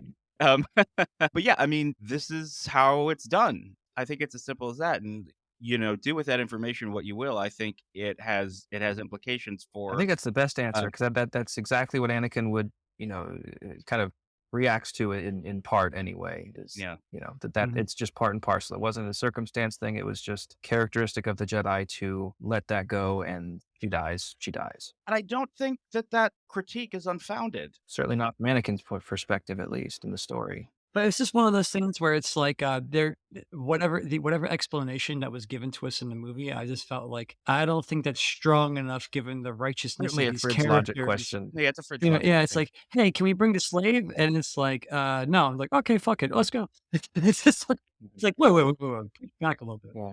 You think Yoda's worked up enough of a pension by then to just give somebody a break? It's in Republic credits, man. Don't you listen? Oh yeah. Why don't Republic credits don't work An out infinite here? amount of them would not be enough. Yeah. I know. Do we think so? The whole being separated from his mother is the whole reason why, according to George Lucas, he made Anakin 9 years old instead of maybe closer in age Yeah. to Luke because that was so fundamental in his mind to Anakin's downfall, right? Like his attachment. Yeah, I wonder sometimes, like, if maybe Shmi's character could have just been, like, sick or needed, like, dependent on him or something, but he could have been older Yes. or something That's like that. Exactly. that's the He way left. I think should have been like He that. left. She needed him, and then she dies without him. He feels guilty. It seems like There's this any could've there's worked. any number of other things they could have done other than Well, also making 9. Padme is also the real real reason why he kind of goes ballistic for the movie. Well, no, the No, argument, no, but no, why episode he slaughters yeah, the I know. I was gonna say episode 2. I totally forgot about that. But like in the end, like it's not just they give him multiple attachments for him to latch on to. Yeah, Basically, but the also women in his life. the thing with the mother, though, like losing his mother is why he sees that he can lose them, and he's determined not to To lose repeat again. that with Padme. This is true. So it seems like we all kind of feel like maybe Anakin could have been older without. we all have attachments that we develop, and I think that you could make the argument, especially because it's a fictional character. Absolutely, if you wanted to go a different route and say Qui-Gon lives into the second movie, and he lives long enough that when Qui-Gon dies, that's the attachment that sends Anakin over the edge. Like he lost his father figure. He could have, like, I think there's any number of ways to Yeah, say fair. he maintains an attachment. He realizes that loss is imminent, and he doesn't want that to be the case, especially when somebody says, "Hey, loss is not imminent." Um, I don't think the age thing. I think you can do it that way. I don't think you have to do it that way. To use that as sort of a justification, he needs to be this age because it just feels a little And weak I sauce. think that the only reason it's a problem is, well, to put it one way, it's not a problem if you read the novelization. So if you're just reading the novelization as a book, then you can imagine him as being a mature 9-year-old. You can imagine, Queen Amidala as being like a true like child queen or whatever, like she's kind of specified to be, but just doesn't come across that way in the movie itself. Like story wise, I don't really have a problem with it. It's just kind of a stretch to imagine Queen Amidala and Jake Lloyd, 9 years old, as just being much Your of a lovers. thing. Yeah. Yeah. Yeah. No, the whole thing with Queen Amidala is the ruler of this planet at 14 years old is also something that kind of strains Elected at relates to me. 14 or whatever. Yes, Yeah. elected at And I was 14. I was I actually think it would be more interesting You if don't she vote for wasn't elected. kings? with the way that she talks to literally everybody in and out of costume. I was picturing her like campaign commercials, just like please elect me for it's just like and then people were like this 14-year-old that this is the one. Like Yeah. it just seemed like an odd thing. Well, let's talk about Padme / Queen Amidala as a character. I think on paper there's a lot of potential for someone to be really interesting. She's living a double life. She's very curious. She has a big heart. But these are all things on paper that the movie's telling me. But Right. like it's nothing that I'm seeing in the actual portrayal of the character, not because of Natalie Portman, but because of the choices that was put onto the character that just like she now does A, B, C, D, and E, but like there's just no like She needed a there, real spark of just yeah, of there's something. no There life. needs to be a twinkle in her eye at some point, and there just never is. All And this as stuff I said happened off before, stage. You told me and you didn't show me. exactly. Like it's one of the scenes where it's like Obi-Wan's the guy with the blue lightsaber. That's how I know he's Obi-Wan. Like Padme's the queen. That's how I know she's Signifiers. Padme. It's They just end up like As being an active character, signifiers. it just there needs to be some like, and it's maybe it's not fair like to a expect of personality. the actor, of course, but like the same thing that you said Liam Neeson really pulled off. Natalie Portman just wasn't in a position to, but maybe was just kind of needed anyway. She's the most constrained one in the whole movie, more than the Jedi Knights. She's very, very constrained in her acting. And I know that's a Yeah. choice from Lucas to make her do that, but it's like, to what end? Because all I see is someone who's very constrained. And then when she sees Anakin, she's like, hey, how are you? Are you cold? Oh, okay. And it's just like, are you connecting to Anakin or are you pretending to be someone so you're not getting caught? Yeah, she looks And she's annoyed. pretending, and then she's pretending to be someone to not get caught. You're not allowing her to breathe, to just be vulnerable, you know? Or at least when she's in her handmaiden mode, let the style change, Exactly. Let noticeably her or be like a something. totally different person when she's a handmaiden and not the queen. But she acts like the queen as the I handmaiden. think it does change a little, A but just little. maybe not enough. I mean, she Yeah, smiles a few times, I guess, but Yeah, she yeah. has a couple of smiles, you Well, know? let me throw something else at you because Hal, you're right. She is an active character, but like one of the things under the heading of telling, not showing, that I think this movie is guilty of is we hear about how her people are suffering and dying, but we see none of that. it's not about the people. We don't care about them. Star Wars has never been about the people in Alderaan. Nobody cares. It doesn't matter. It matters for Leia. Well, that is very true, except for the fact that this is her motivation. She talks about it being her motivation, and for us, it's a very abstract kind of idea. But actually, Hal, what you just invoke is actually, I think, very apt. Like in Star Wars, by Star Wars I mean Star Wars: A New Hope. We just take as read that blowing up a planet is really bad, right? Yeah. So, but we don't see it because, We see it in Leia's like, eyes, and that her performance that's allowed to react that way, But Queen Amidala on screen just doesn't really convey that. You understand that, of course, she's the queen of the planet. Her people are being killed. She's taking action and everything, but I don't know. There's just something lacking Also, that is I, unfortunate. I I noticed in this viewing, I don't think that people are getting killed until the battle because Obi-Wan says it's a bluff. They're doing this because they said Yeah. don't make radio contact, and they're Yeah. saying we're dying, we're dying, we're dying. He said Being he's used like as this. bait.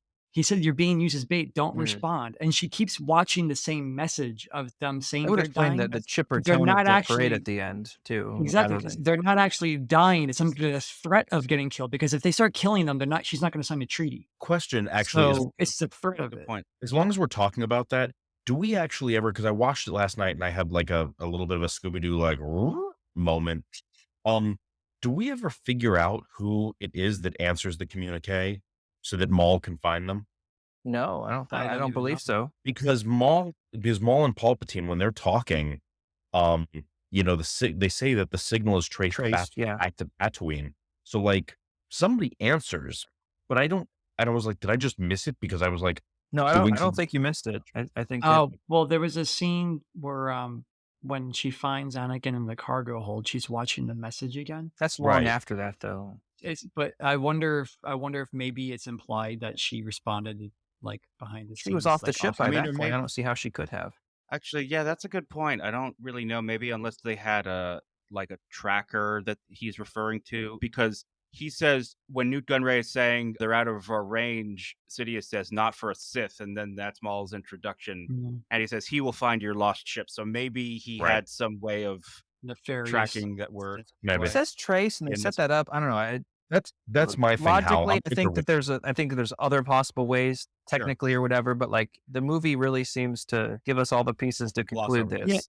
Yeah, they Yeah, do stuff yeah. like that, like Mace Windu, like Qui-Gon says to the council, like, "I fought a bad guy with a lightsaber. I think he's a Sith." They're like, "Oh, we'll investigate that." And then they fight him again, and he dies and goes, "Yep, he was a Sith." It's like it's the same evidence that you had before.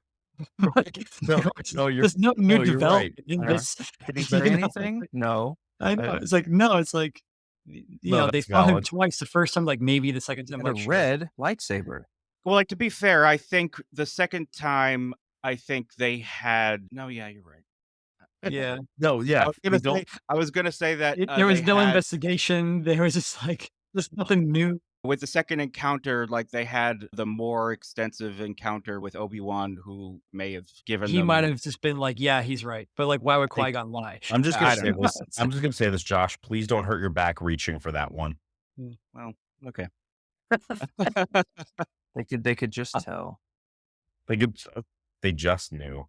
Darth Maul told him with his mind, using his mouth off screen. He survived. So there you go. Let me lob a bomb. Didn't they Oh. also add the shot of him falling in half as George Lucas telling the audience that he's definitively dead, and then he just Yeah, changed his he's mind? dead. There's no way. 10 There's years no way later. around it. You do not come back from I that. think He I is remember- unequivocally, undeniably, certifiably dead. In this movie, that's true because I think there's an interview that George Lucas said, like right after the movie came out, goes, "Oh yeah, like I added that shot so people didn't think that he would ever come Right. back." That's hilarious. Yeah. I didn't know I that. remember rolling And my you're eyes like, so "Yeah, hard when hearing, because I wasn't watching Clone Wars at the time, but hearing that, oh, we resurrected Darth Maul. And it's like, okay, this cartoon show really sounds like, come on. The movie told me he died. I will say, as a quick aside, it does set up a really, really nice finale, a nice final confrontation between Maul and Obi-Wan in That the is really- Rebels That is series. nice. That is It's nice. pretty Very cool. cool. We're Yeah, all in no, agreement. it is with very that. cool. No, I mean, look, I mean, let's talk about Darth Maul for a second. I think a There you lot go. of people were really bummed out that he died because he was such a cool character, and Yes. his potential wasn't explored. So, He was I the mean, if Boba I'm Fett George of Lucas, the prequel trilogy. Like people are like, "Who is this guy?" And then he's gone. yeah, I mean, arguably, it's like a real triumph of design Nowadays, maybe they would have just brought him back for a little limited miniseries prequel to Phantom Menace or something. But it's like, oh, we want more of him, and we're doing the Clone Wars. He reminds me of Vader. He reminds me of Vader in that, like, you have this, he has this bestial presence, this rage, this unstoppable, he just keeps coming, right? Because we see that with Qui-Gon, and he just keeps coming. But it's a different design. They didn't just redo Vader. Mhm. It's a different approach. And I Yes. kind of dug that. I really liked the Maul character. That's actually a one moment. I mean, I think everyone's in agreement that the highlight of Phantom Menace is the Duel of the Fates duel. But Yeah. Yes. and that's the one thing that everyone comes to. Like all movies aside, like Duel of the Fates has like that awesome duel. But that one part where they're in the force field hallway, that's a great moment of showing and not telling, because Yeah. that's Darth Maul walking like a panther. He's Yep. like amped, and then you see Qui-Gon sitting there meditating, getting Yeah. centered, and then you Qui-Gon see goes to Obi. his The knees. Nietzschean And it, sheep almost. yeah, and Obi-Wan is, like, anxious because he's so far away, and he's like, "I gotta get there, I gotta get there," and, like, that's really good showing, not telling. Even You, that, you, no, you, you can I'm with take that even that and make duel. illustrate our point earlier about Qui-Gon was the one that was just zen and focused and was presumably going to train Anakin right. Mhm, Obi-Wan is anxious about the task when it comes to him and fumbles it or exactly. whatever. And Maul was just going to kill everyone anyway if he got the shot. No, and yeah, Exactly. no, and Maul, and I really like looking back now. I liked that moment because when I was younger, I liked when Obi-Wan comes through and it's nonstop action until he's knocked into the pit, right? Until he's got the upper hand. He His breaks balance is Maul's safe. upset, but he's in the right as far as our sensibilities Right. as the audience. We want him to go Yes. Batman and just But right.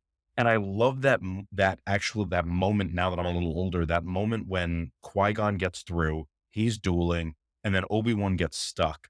And there's like this, like, the music is almost non-existent. There's Yeah, this, it cuts like, out. this yeah. whispering sound that we hear, this whispering effect as the two of them duel in silence. And then Maul gloats with his face. He doesn't say anything to Obi-Wan. Obi-Wan yells no, but that's it. I like the sort of almost absence of sound. It's Yeah. so sinister and it's so inevitable that Qui-Gon is going to lose this duel. I actually, that's my favorite part of the duel, and it never was before. Yeah, and, like, just, like, as soon like, the millisecond the door opens, like, the way that Liam Neeson's eyes flash open to complete attention, and he runs in, and I think as a character, he kinda knows that, like, he has to keep the attack on him because Darth Maul is better. And then there's this cool moment, like, right before he even dies, where they're both, like, not doing anything, but they're both just kind of, like, checking each other out. Like, "What are you Mm, gonna do next?" And then, yeah. unfortunately, Qui-Gon's the one that falters because he gets, knocked in the face, but, like, it's all in that quiet moment. But And there's we also are Obi-Wan watching it just being like, "Oh, fuck. Oh, fuck. Oh, fuck." there's also that moment where, like, he doesn't wait for Obi-Wan, right? He just Yes. goes on the attack and you see the more I guess he impulsive could have side. run toward Obi-Wan, couldn't Determination. he have? Let's regroup. They He didn't have could to have, run forward. and But I think I he mean, knew if he turning your couldn't back's use not a good back on idea, then him. Yeah, well, like, I I don't know think he about knew turning. that, like, that Darth Maul was, like, was outmatching both of them, and I think he knew that, like, he just had to be relentless But until Obi-Wan could catch up. the other element of this, though, is that the other thing Qui-Gon could have done, and I'm not saying you're necessarily going to do this in the moment, but, like, why are you fighting Maul in the first place? Mhm. Why not talk? he had a red lightsaber.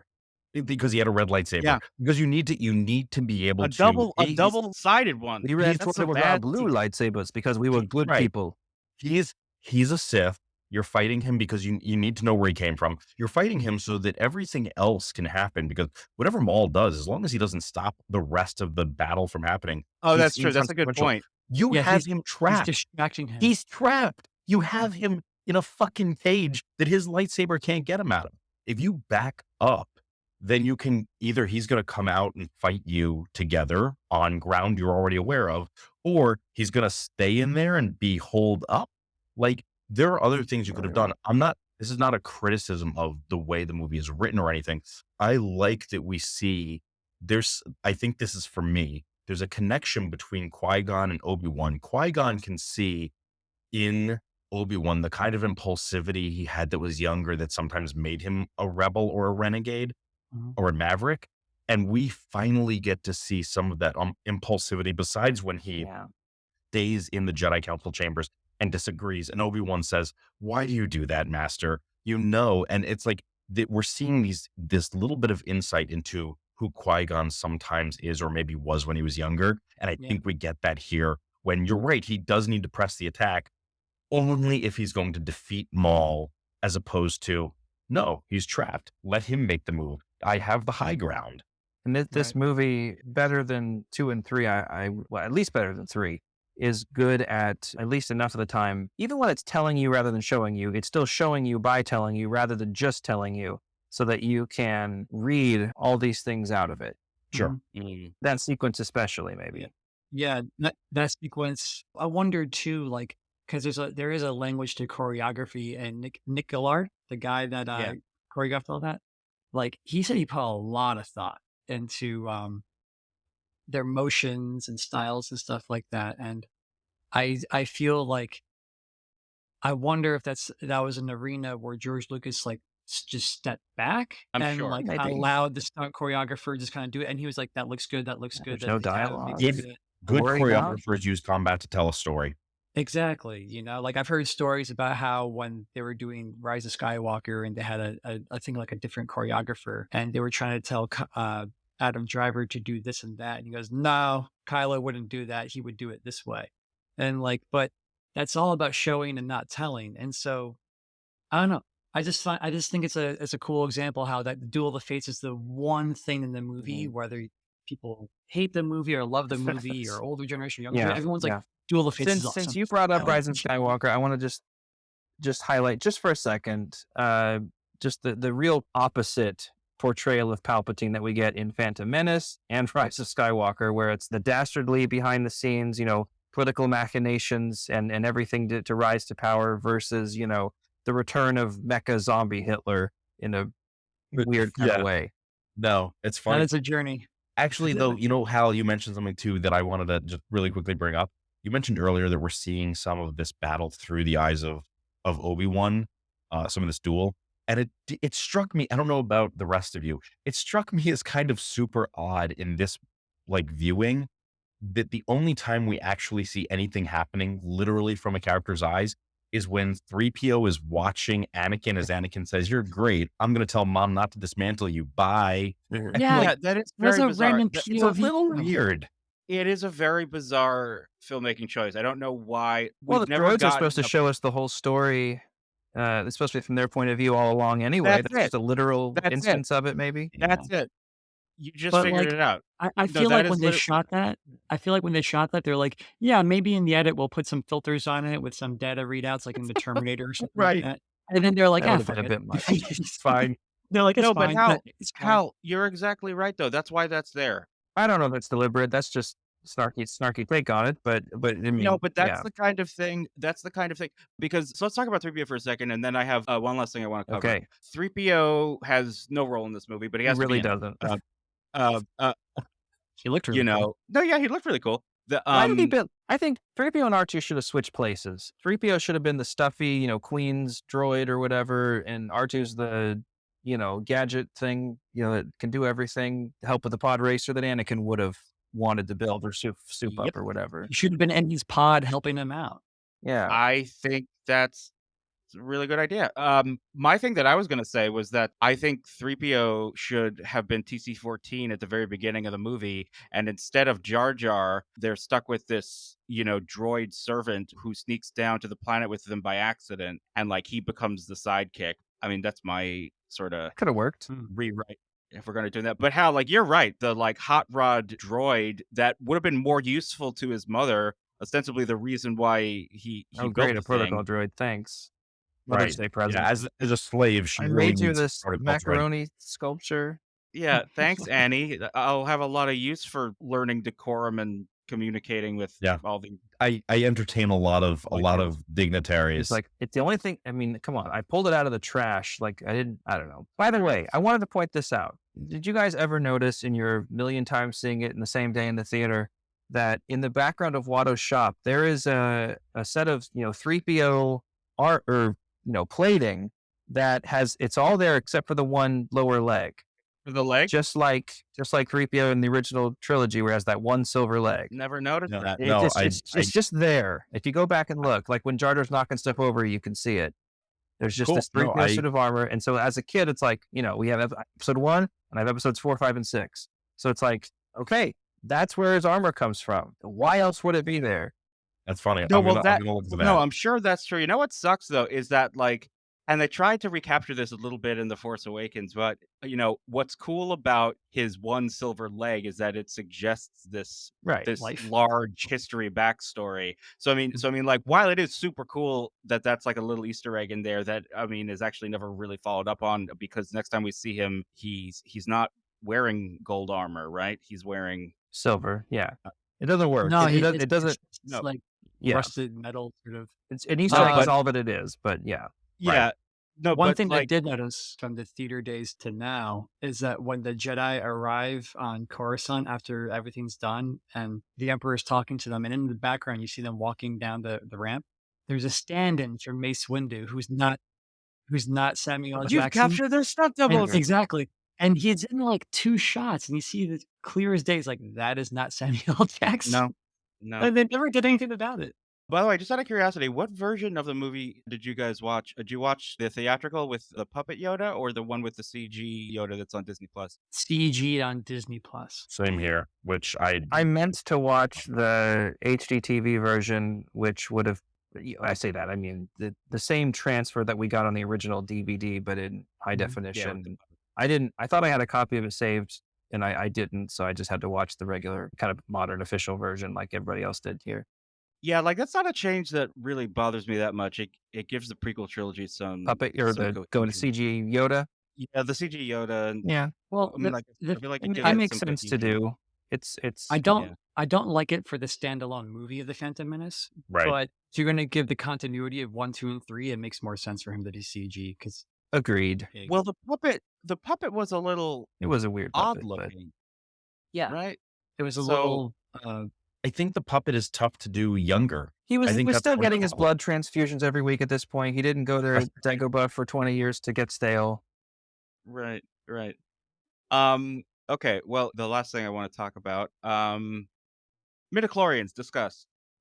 No, No, pass. Can I we do that? interesting watching this version because this was the first time I'd actually watched the Phantom Menace proper in a very long time, as opposed to a fan edit version. Sure. And getting to the midichlorians, I was prepared to think they were okay, and Qui-Gon kept talking about them and get really hammered home how, nope, this is the technical mechanism that this mystical spiritual thing takes place within. And I know you can behind the scenes, or Dave Filoni probably said something about whatever, but me watching the movie, that's what it's telling me. And the only thing I can think of is that two things. It gives a quick, easy way to just tell us that Anakin is just supercharged virgin birth Messiah, whatever, which is kind of weird anyway. And it ties into the symbiosis theme. Because, since you brought up my fan edit kind of elegantly just removes the symbiosis thing almost completely by not setting it up early in the movie and not having midichlorians either. But midichlorians I vote no on midichlorians for the same reason why everybody's talked about it for, 24 years. it's interesting because it's all kind of unnecessary. We don't need midichlorians to know that he's strong in the Force. All he has to say with his magical Force powers is like, "I've never sensed anyone more powerful than this kid before." You also If it want was to add good, further and it was good, that'd be a different question. But Well, yeah, see, midichlorians that's the don't thing. go anywhere. So what we actually get from them, I don't think are worth they're whatever. just a worth all the barometer, weirdness. and then the virgin birth also not Oh my necessary. God. The whole prophecy is not necessary. Like it's just Right. I hate like the prophecy. I don't mind the prophecy as much as the virgin birth aspect. It's like, what Yep. is this? Prophecy is vague and can be whatever, but Yeah. virgin birth is just plain weird. with the little Jesus thing. It's like, oh man, like okay, Yeah, it's very heavy-handed, and I Yeah. don't think it's necessary. I think it would be very interesting if they just said, his father Father- died long yeah. time A long ago. time know ago. you- Died when know- he was a baby or something like. Josh, I know you don't like the phrase lazy writing. So I'm just gonna say I think it's bad writing. I just think it's bad writing. I think we have It's the just element one big like, when idea they're- too many, and when they're sharing a meal. You're right. We don't need the midichlorians. When they're sharing a meal, he's like, I'm the only human who can pod race. And he says, wow, you must have reflexes like a Jedi if you can do that, and catches Jar Jar's dog. It's like, great. And then he sees the kind of reflexes. They could have just done a couple of cuts to Qui-Gon watching Anakin if the pod race had maybe been a little more impressive in terms of like reaction time and everything. And it's like, Oh, we didn't even no, talk there's about the pod race. yeah, no, I just, I agree. I think there's Is any the number prophecy of just the real world bleeding into the story of this being a prequel, and we know this character and everything? just bad writing. Yeah, he could have just been like, I have never seen a kid with more potential in my life. We have to train him. And then there doesn't need to be a prophecy. Because Well, it's also inconsequential to the story. Because they keep talking about the prophecy, but like if you take out the prophecy, it's the same story with the same consequence. Well, I think though the prophecy is intended to be the justification for why the Jedi ultimately relent and allow Anakin to be trained. Yes, I agree with that. I will say I found it good food for thought. The prophecy thing, in analogous way to some of the political stuff, is food for thought for other things, you know. Sure. But at the same time, even by 1999, I feel like chosen one prophecies are Played out. kind of Done. yeah. Yeah. Yeah. And then that same Matrix did it again. Right. Yeah. Well, so that's something interesting too. I remember thinking this in 1999 when I was watching it. The climax of this movie, their whole plan at the end battle is exactly the same as Independence Day. It's like they knock out the droid control ship and it knocks out all the droids. And I get that George Lucas is trying to set the stage for the necessity of the clones and how like they can think independently and they don't have that sort of weakness, but it's so similar. And it was in such close proximity. I mean, at least in my mind, as a 14-year-old, having seen a few summers earlier Independence Day, I gotta wonder, do you think, I know that George Lucas started writing this in 94, but do you think that he saw Independence Day and was influenced? I mean, maybe, but I also think that if we're talking about Jesus prophecies and samurai movies and westerns, I think he's just trying to. I think it's just convergent evolution. Yeah. Yeah, I was just gonna say, I I don't agree. think George Lucas is too high concept with like MacGuffins. You know, like I think he's like, I think with him it's more about the world. So like with him, it's like everything's been done to death, saving the princess, into that. And so with the I think it's just kind of like coincidental, and for him, it's like, Mm. well, they're robots, so just take out their brain, and then they all can't move. Right. Like, I Yeah. don't think he put much thought into it, you know? I don't even, yeah, I agree with that. I think it was just like hey, this is an obstacle. How And it's best to one eliminate- fourth of what's going on in the climax anyway, Yeah. too. Right. Well, though, but everything is sort of in support of that. It's like the Jedi are Not really. I stalling mean, they by have to get the time. viceroy, and they capture the viceroy, right. which is the entire where they got a gun to his head. They've won, You're right. and then right. this rogue fighter decides to just blow up a ship and just kill everybody on board anyway for no Yeah. Good point. for no I reason. think the fighters were just kinda keeping the other fighters at bay If it from, wasn't like, a 9-year-old bombarding child, or he might whatever. be like culpable for like a war crime by that point. Oh, also, Uh, the whole thing of, like, Jar Jar doing everything by accident and Anakin doing everything by accident. It was just like, Mhm. it's the Well, same you know sort what of. drives me nuts about the Anakin stuff is that if you remove the dialogue, it's totally fine. Yeah, because he's a good Like pilot. if you remove him saying like Whoops. "whoops," "uh-oh," and like Spinning all is a that, fun trick. yeah, like all that stuff. Like if you take that stuff out, which Hal, I know you did. Literally every fan edit from the Phantom edit onward has done that. But yes, Which is super interesting. It's like the way that you, not just in this movie, but in all three of the movies, the way that you are able to quote unquote fix certain things just proves that the material is there. yes, absolutely. There's a more effective version of these movies living within each one of these movies, and it doesn't take that much to bring it out, which I think is the most frustrating thing for me as a viewer and as a Star Wars fan. Like there are these things that are kind of incidental that really have a dragging effect on the quality or my subjective enjoyment of the movie. I think George Lucas sort of does what C.S. Lewis does, which is he needs to make sure that he says all the things. And in saying all the things, we end up hearing all the things. Like I don't think I think that's why we end up with some of the heavy-handed stuff that we don't need, that doesn't necessarily add. I know that we talked about this a while ago. I want to say it was, we were talking about A New Hope, and we were talking about something that like, it was a little bit of a plot hole, and we were like, wait a minute, why did they even say this line? This line doesn't need to be in here. It just sets up the plot hole. I'm sorry, I can't remember exactly what it is now. I probably shouldn't have even brought it up, but there was something that we had talked about, and it's like, yeah, you didn't have to say the thing.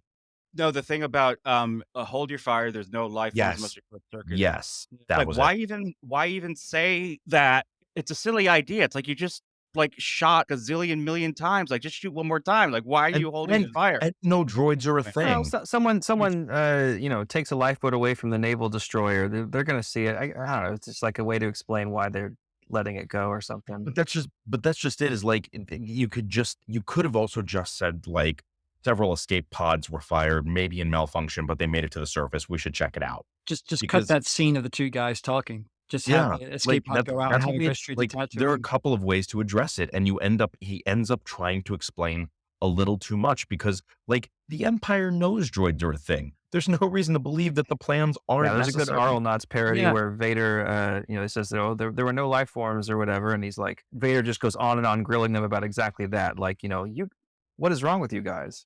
Yeah, I think it's a valid question given the time and place. I am very displeased with this. The Phantom Menace starts the movie doing that too, because I think that's some of the first lines of dialogue.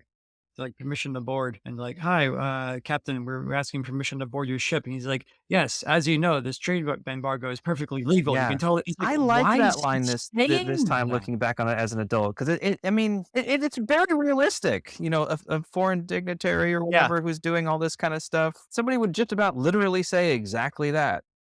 I don't have Really? a problem with the opening of the movie.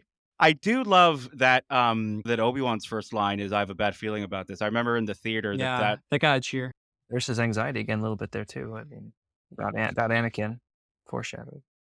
Oh, yeah, that reminds me of another thing, and that Qui-Gon, I think right after that, he mentions the living force. Hmm. He does. It's because Obi-Wan says, but Master Yoda said to be mindful of the Mindful future, of and the he future. says, but not at the expense of the present. Be mindful of the living force, my young Padawan. Yeah, it's interesting because these are ideas, like, a lot of the stuff in this movie, the seeds of it, the origins of it are really in the very early rough drafts of Star Wars. Like, you can trace not just the names, but even, like, this concept of, like, different kinds of the Force. There's, like, the living Force and all that. A lot of that is really spelled out very explicitly in the rough drafts. And I think, it's interesting. Like, a lot of people are like, where's this politics stuff? Or what's this? This is a bad idea. Or that's a bad idea. Or what's this doing there? It's like a lot of it was there from the beginning. It was in his head in the 70s. Just to wrap up the midichlorians thing in a bow, Hal, I agree with you. Like, I thought that it must have been going somewhere. That's the only reason I could think of in my mind to justify demystifying the Force with some biological, quantifiable, like, scientific explanation. So I was like, okay, well, that's gonna factor into the plot. Like, either that's how they identify who the Jedi or the Force sensitives are to eradicate them later, or, like, eventually I think what it is, and this actually also pays off the virgin birth thing, this idea that Sidious created Anakin by influencing the midichlorians. Which I'm glad that they dropped and didn't do. But yeah, that would be something from the build too. If that was there. But then ultimately, as you say, it just goes nowhere, and it's like, Yeah. why is that in there? Yeah. Now it's Um, just we can figure out who's force sensitive with a blood test. yeah, I mean, there's a real stretch, Chris. I think I mentioned this in our fan film episode. Like, there's a real stretch where you could view it as, like, just something that the Jedi think is an accurate measure of one's force potential, but it could be incidental. Like, my thing is that when an institution or, like, a belief system becomes institutionalized, it, like, has to become rigid and, like, measure things and stuff like Yeah. that. And, like, maybe this is their It misguided way codifies. of, yeah. Like, maybe this is their misguided way of, like, trying to, really wrap their arms around this whole force thing so that they can be the authority on it. That's a huge stretch. So I really hurt my back on that one, Chris. But Right? Yeah, I kind of like, are there places they could have gone with it? I don't know if there's anything they could have done that, like, would make me feel good about it necessarily, but I don't feel like, okay, you tried a thing and it didn't work for me.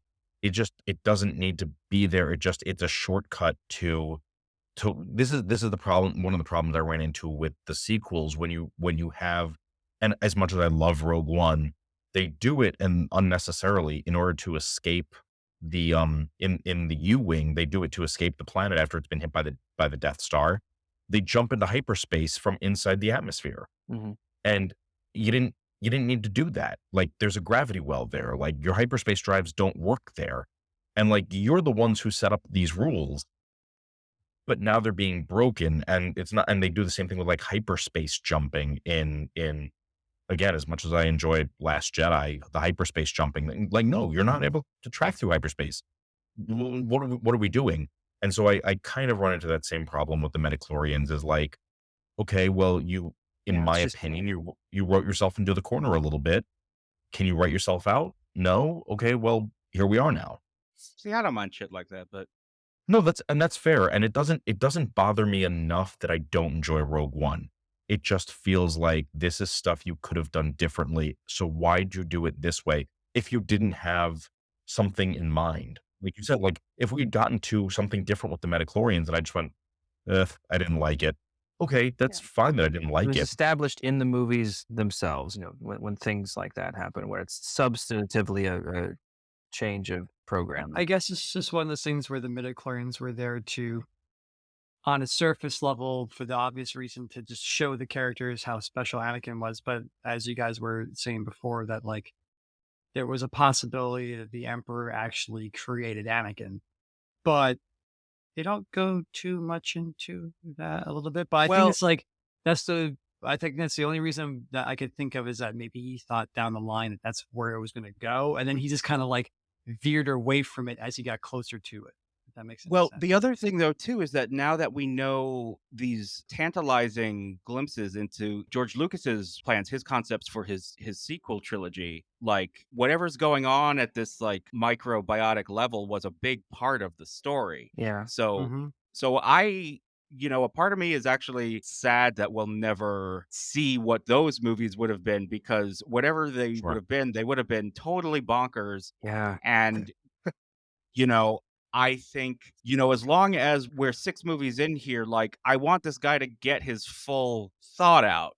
And like you said, Hal, this isn't the kind of movie, The Phantom Menace is not the kind of movie that you expect from like a big studio franchise. It seems like very idiosyncratic, very not traditional.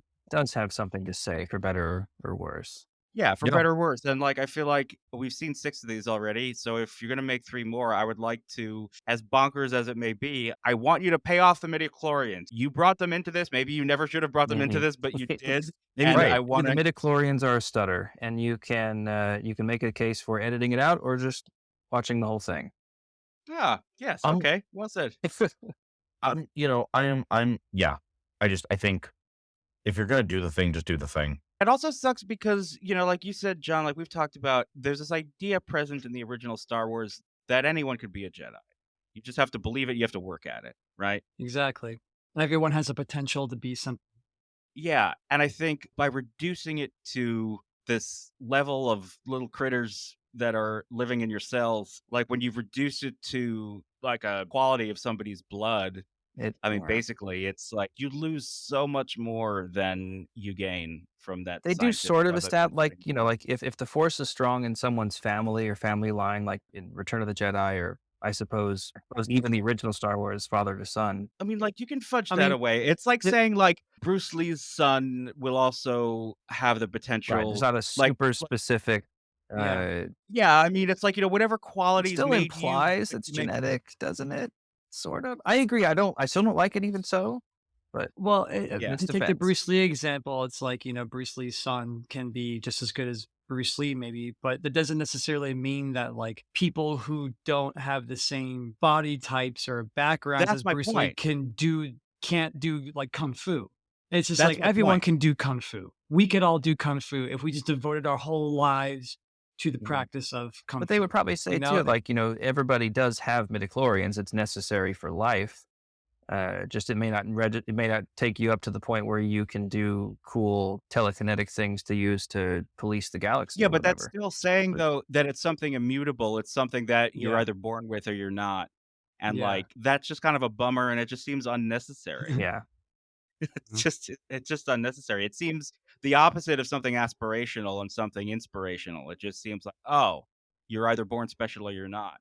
Which is like Mhm. my other issue with the chosen one prophecy. It's like, oh, you're Yeah. special because you were born that way. Okay, Yeah. That was my problem with also like Harry cool. Potter, where it's just like, oh, Yeah. like he's special because he's born that way. He didn't No, like, but I, for as many issues as I have with J.K. Rowling, I like the way that it's dissected in Harry Potter because it's not just that he's special because the prophecy said he was special. The prophecy said that he would be made special, and it didn't even have to be him. It could have been somebody else.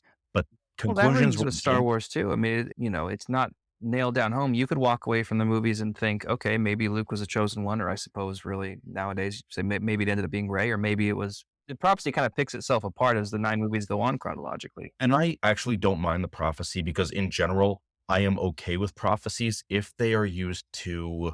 I think there's a difference between bad writing and good writing when it comes to something like prophecy. Sure. And I like the idea of, because the way that I've looked at it when it's said that Anakin will bring balance to the Force, he does. yeah, I mean, we can break it down to no, Luke does But later. it's And it's I in don't- so it's- retrospect, which is in keeping with real prophecy. I would Right. say at least. Anakin does bring balance to the Force. The Jedi just assume that means that for whatever reason, because the Jedi are dumb, I guess, they think that means the Sith will be eliminated. Well, all light and no dark is not balanced. So it makes sense that Anakin, Anakin wipes out the Jedi. Now you have a couple of Jedi and a couple of Sith. And now I understand that Palpatine is running things as the Empire, and it could be argued like the Empire doesn't exist without Palpatine. Fine.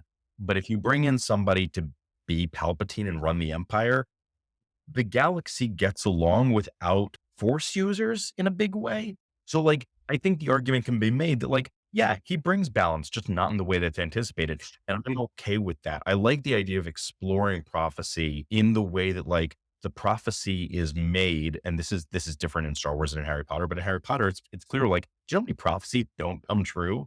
And I like that idea of yeah, Yeah. humans do this sort of shit all the time. We predict a thing and then we go, well, that didn't happen. Do we reschedule? Mhm.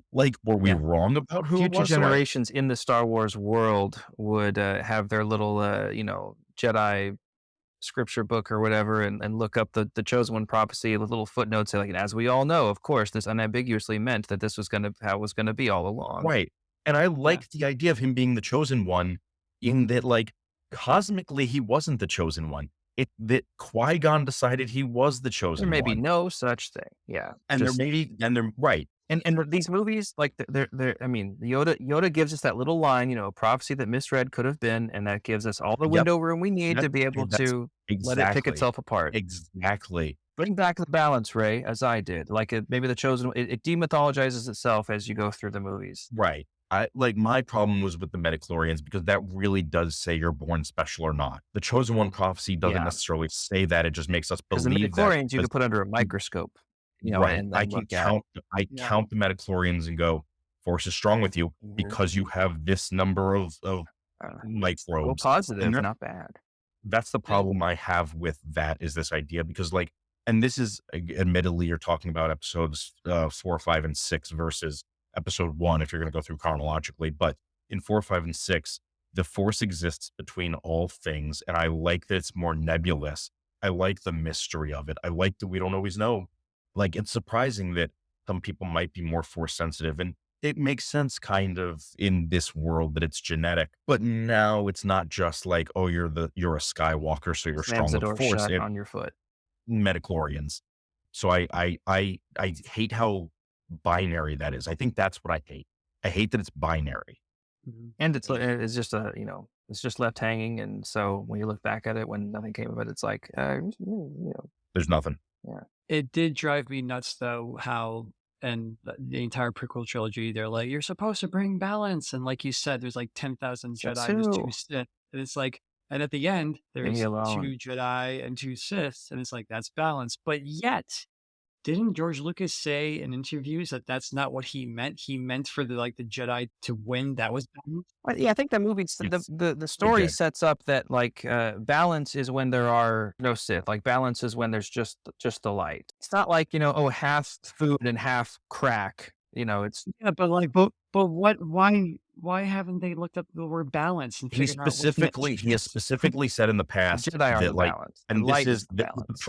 The problem with Gray Jedi from a Lucas standpoint is Lucas has specifically said that you can't open the door to the darkness because it's the slippery slope argument. I vehemently disagree with that. And I don't think that's balanced. I think one of the problems with the Jedi is that when they say that the Sith see things in absolutes, it's like, yo, it, you looked in a mirror? You looked at Like, your own sentence Well, there. but Like, well, but right. that's kind of the tolerance paradox, though, isn't it? A little bit. It's like, you don't tolerate intolerance, therefore you are Intolerant. intolerant. Obi-Wan really is kind of in the right position there of not tolerating intolerance. Like, But, that well, guy has to I don't, catch. but I think there's an element of that when you're dealing with the Sith, period. But like, that's dealing with the Sith. That's not dealing with the quote unquote the Yeah. dark side, right? Because there's anger there, and I think there's an element of like, again, it not just it stigmatizing feeling in general, because like really a lot of the Jedi religion is based around stoicism, and stoicism is not Yeah. about balance. It's just not. Would you be okay with kind of roughly equivocating Obi-Wan's perspective on the Jedi with George Lucas's himself overall? In the sense of like, yeah, we can interpret and talk about this stuff, but Jordan, himself is like, no, the Jedi were good. And I would. yeah, I think that's a good way to Luke in put it. Last Jedi kind of maybe embodies some of those criticisms of it. Like, well, they were supposed to be flawed or whatever. And it's like, no, balance, all these stuffy, no attachments, balance things. Like, it's in the books I that think that's the that they intention. were based on. It's not supposed to be framed as a bad thing here. And so Obi-Wan's a real company man. And I think he does see him being a company man as a flaw, and I think he is trying to show that the Jedi are out of touch. when was but it a but flaw? it's When like narratively would the you Jedi say being that? out of touch. The Jedi being out of touch in the prequels. Everything goes down. Or Obi-Wan in particular? Oh no, not no no no When no, he not failed to Obi-Wan. prevent Anakin from falling to the dark side. Everything goes bad because of the Jedi, and like even when you think of like Order 66, like they just didn't see it coming, and it's like they should have. And if they were paying attention or cognizant of their surroundings and not denying everything because of their dogma, which going back now we're kind of on a tangent, but also going back to one of the reasons why I love Luke so much in the original trilogy was that it was his attachment to his friends and his family that kind of allowed him to succeed. And it's like it kind of goes against the idea of what the Jedi dogma was, I have one final question for everybody. What's something you think works about this movie, or what's your favorite thing about the movie? And if you could change one thing about the movie, and just one thing, what would you change? One of the things that I did love that we didn't really talk too much about. I mean, John Williams never really misses, but we were talking about Duel of the Fates before. But Anakin's theme, which is on the soundtrack, is like one of my favorite Star Wars songs of all time, and I have it on my classical music list.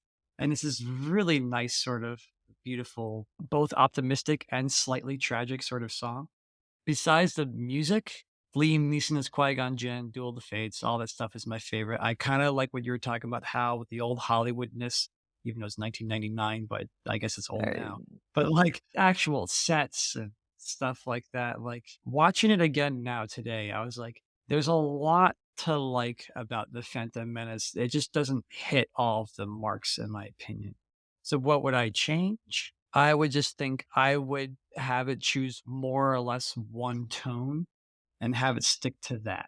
That's what I would basically change. Like whatever it is that you want to do. If you want to be all politics, if you want to be all slapstick, or if you want to be all swashbuckling adventure, just choose kind of one of them and lean into it instead of trying to do 3, 4, or 5 different things at the same time.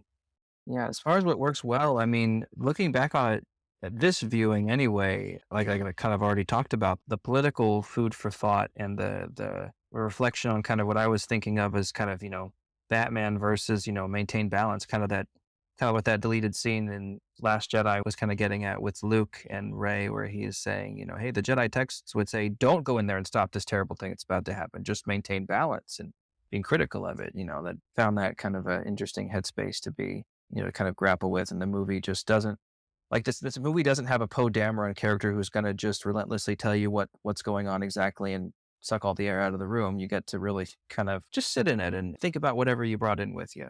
I like that. And as far as if I could change one thing, there's a little snippet of a deleted scene that I would like to put back in when they're preparing for the pod race. I want the full extended version of the creature farting in Jar Jar's face.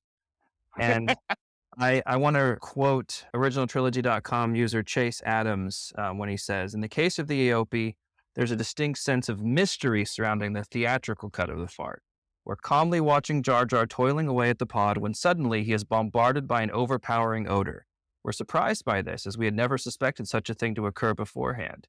In the extended cut of the fart, we see the Aope from the very beginning. We watch with suspense as he snorts in agony, waiting for something to happen. We know more than Jar Jar at this point and are the only ones aware of this approaching storm. So I ask you, which is more effective?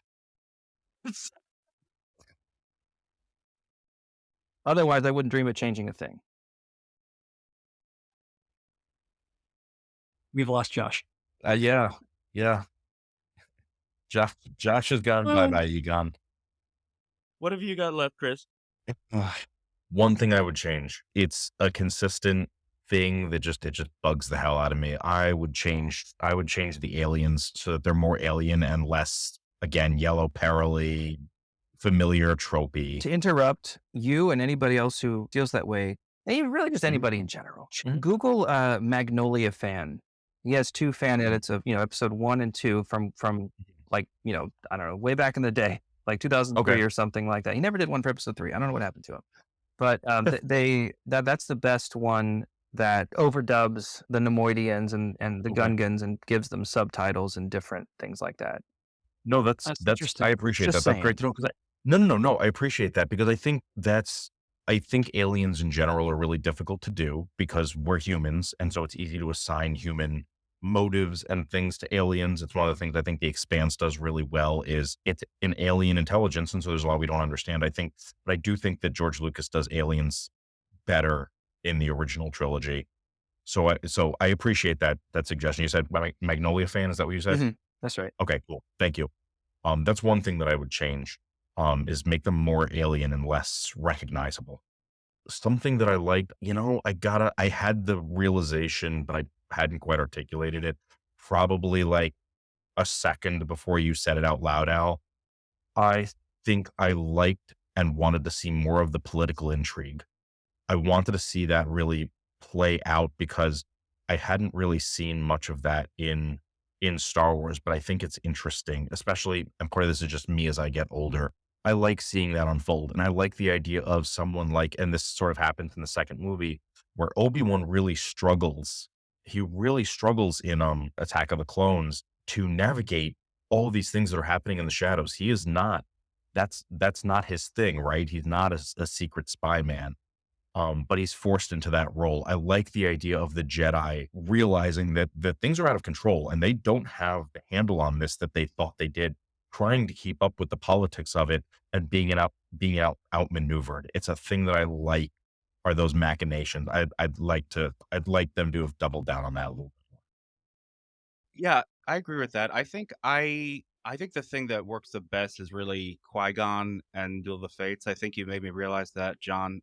Duel of the Fates, the music, the choreography, the tension, those little like nuances of performance that you noted before. It's like, it really is worth the price of admission on its own. It's a piece de resistance. Though, something again, like you said, Chris, what was for a long time was really lambasted as this movie's fatal flaw. The politics and the taxation of trade routes is sort of lampooned in the opening crawl. I think that is core to what this movie is trying to do, and I think it is really provocative and really, radical in a lot of ways. And I think it would have taken, 5% more little refinement to really make it clear. So I would say that what works is the ideas that are on display here. If I could change one thing, I think it would be the humor. I think I would make the humor less, I would really just get rid of the fart joke and some of the, cartoony stuff, because I feel like it's very dissonant. Like, not to say you can't have, a range of tones or moments of lighthearted silliness. There's just something about, again, like I said before, like I think you need a really deft hand to incorporate all of these varying tones and styles and make it still seem like a cohesive whole. And I don't know that this movie threads that needle as well as it. Yeah. There's one thing I think that's kind of unique about this movie is like whatever we're talking about with like showing and telling and vice versa and stuff being on the surface, like I wouldn't necessarily call this movie vapid. I think Oh, it's there's not vapid. it's the It's definitely opposite. not There's vapid. That's there's not a the word I would use. Yeah. there's a lot there. I'm not saying you're saying that at all, but Yeah. this is just something that I just came to my head while you were speaking about it. I think it's one of those things where it's like the analogy of like making like a marble statue, you have to keep chiseling away. I just Mm. think this movie needs to be chiseled more. There's more to be chiseled off, and he just kind of left it on the statue. Dialogue. It's the dialogue. Well, There's a lot. I think there's Yeah. just like a lot where like whether it's fart jokes or Yeah. this or that, there's a lot that like if he Sure. just got rid of this, got rid of that, like the political stuff is there. If you spent 5% more, like you said, to refine it, like there's just like it's there. It's just buried underneath a lot of other stuff, you know. well, might I recommend HAL 9000's fan edit, Cloak of Deception? Here we go. What's it called? Cloak of Deception, right? Cloak of Deception. Yes. I think it goes a long way to revealing the chiseled David in the marble that is actually here. Well, and of course, even then, it's downstream of a 24-year kind of textual history of people endeavoring to do just that. But yeah, it's got a commentary track too. If you don't feel like you heard enough of me already, No, which is very informative. That's half the reason why I invited you to come on that podcast, because I enjoyed listening to your commentary track so much. heard 6 So hours of me and wanted more. Okay, but yeah, I wasn't satisfied, Hal. anyway, though, I do feel like, desert island kind of thing, I would feel good about having my own fan edit that ostensibly I'm making so that I have a version of it that is closest possible that, what I'd want to have it be like, and have the novelization as well. So you do get all the content and even more than what was in Phantom Menace anyway. It's a good novelization. Did you know Count Dooku, 400 years old? What? I did not know that. Well, in the novelization, it says that Qui-Gon's instructor was 400 years old. So I have to Oh, assume that interesting, means interesting. Yeah. Of yeah, course, because we would never change a continuity point like right. that, It, right? it says that. Right. It says that Speaking in the book. Yeah. speaking of which, I did a quick little wiki on Qui-Gon just to see like how they came up with the character or whatever. And they stated something about his age that I remember from the expanded universe that they changed. When the movie came out, up until Disney bought Lucasfilm, Qui-Gon was supposed to be 60 years old. And then now after so it got retconned and now he's 48 years old. And it's like, Hmm. why did they make that arbitrary change? Like it just like it was just I don't know, I just thought it was totally weird. I guess it Because just it thought doesn't make sense otherwise, John. It just doesn't make you're sense. right. What was I thinking? What was I Because thinking? humans age quickly in Star Wars. I guess they just thought that he should reflect Liam Neeson's like actual age, so they just changed it to like Liam Neeson's like Yeah, age. that's the probably thing it. that'll stop me from suspending my disbelief. That right Yeah. there, that'll do it. As I always say, Hal, the twin sons of Tatooine age you twice as fast. Yes. The view. It makes a lot of sense. If you spend significant I time on remember saying that Tatooine, when then we you were are just growing up. cursed. Yeah. Anyone have any closing thoughts before I wrap it up here? Yeah, no, actually I do. Really quickly. I kind of hit on this earlier. This was fun. I'm really glad I did it. This feels the last time I did something like this was going back and rewatching A New Hope completely all the way through undistracted for the first time in I don't know how long, and realizing like just how much magic was there. And Yeah. I didn't feel exactly the same way, but like it did bring back a lot of nostalgia for me. I enjoyed it more than I have in years. And it was a fun exercise to go in to just watch it undistracted. And it was fun. So thanks for the opportunity. Like that was something that I don't know I would have done on my own. The last time I watched it, as I mentioned, was for a play test. So I was like taking notes on stuff. It was like a working viewing instead of just watching. So yeah, that was more fun than I anticipated. Yeah, I watching it again, like it just kind of brought back like personal feelings of nostalgia of seeing it in the theater, and I was like, it kind of left me on a note where it's like whatever I said about the movie and its critiques, like I kind of left on a more positive note of just like, oh yeah, like this is a solid movie, like and I would imagine if I were 7 years old, it would have been the best movie ever made, but I'm not. And I was So- pretty close, and I felt that way. yeah, So exactly, I exactly. So guess, that realization kind of made me happy. yeah, I agree with the two of you that watching it again this time, it just the whole thing as is, and not thinking about anything other than just here I am watching this film. I enjoyed it more than I expected that I would. And I did expect to enjoy it.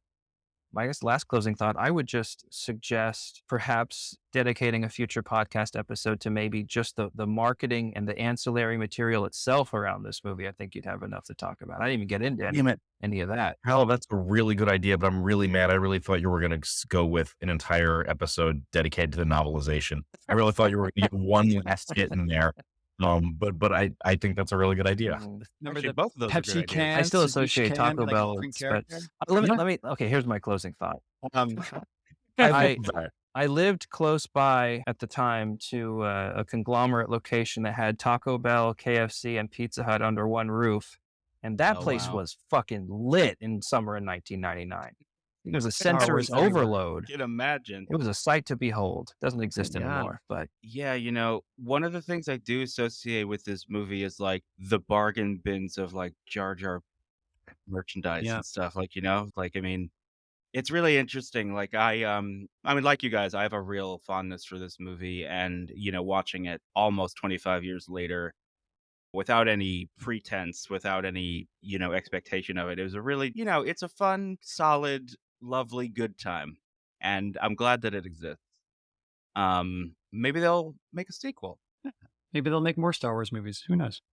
On that note, I want to thank my guests, John, Chris, and Hal 9000. Hal 9000 can be found on the originaltrilogy.com message board, where you can track down links to some of the fan edits that we have been referring to. If you like what you heard, you can find transcripts of this episode and all our other episodes at trashcompod.com. And we are TrashCompod across all social media. And we will see you on the next one.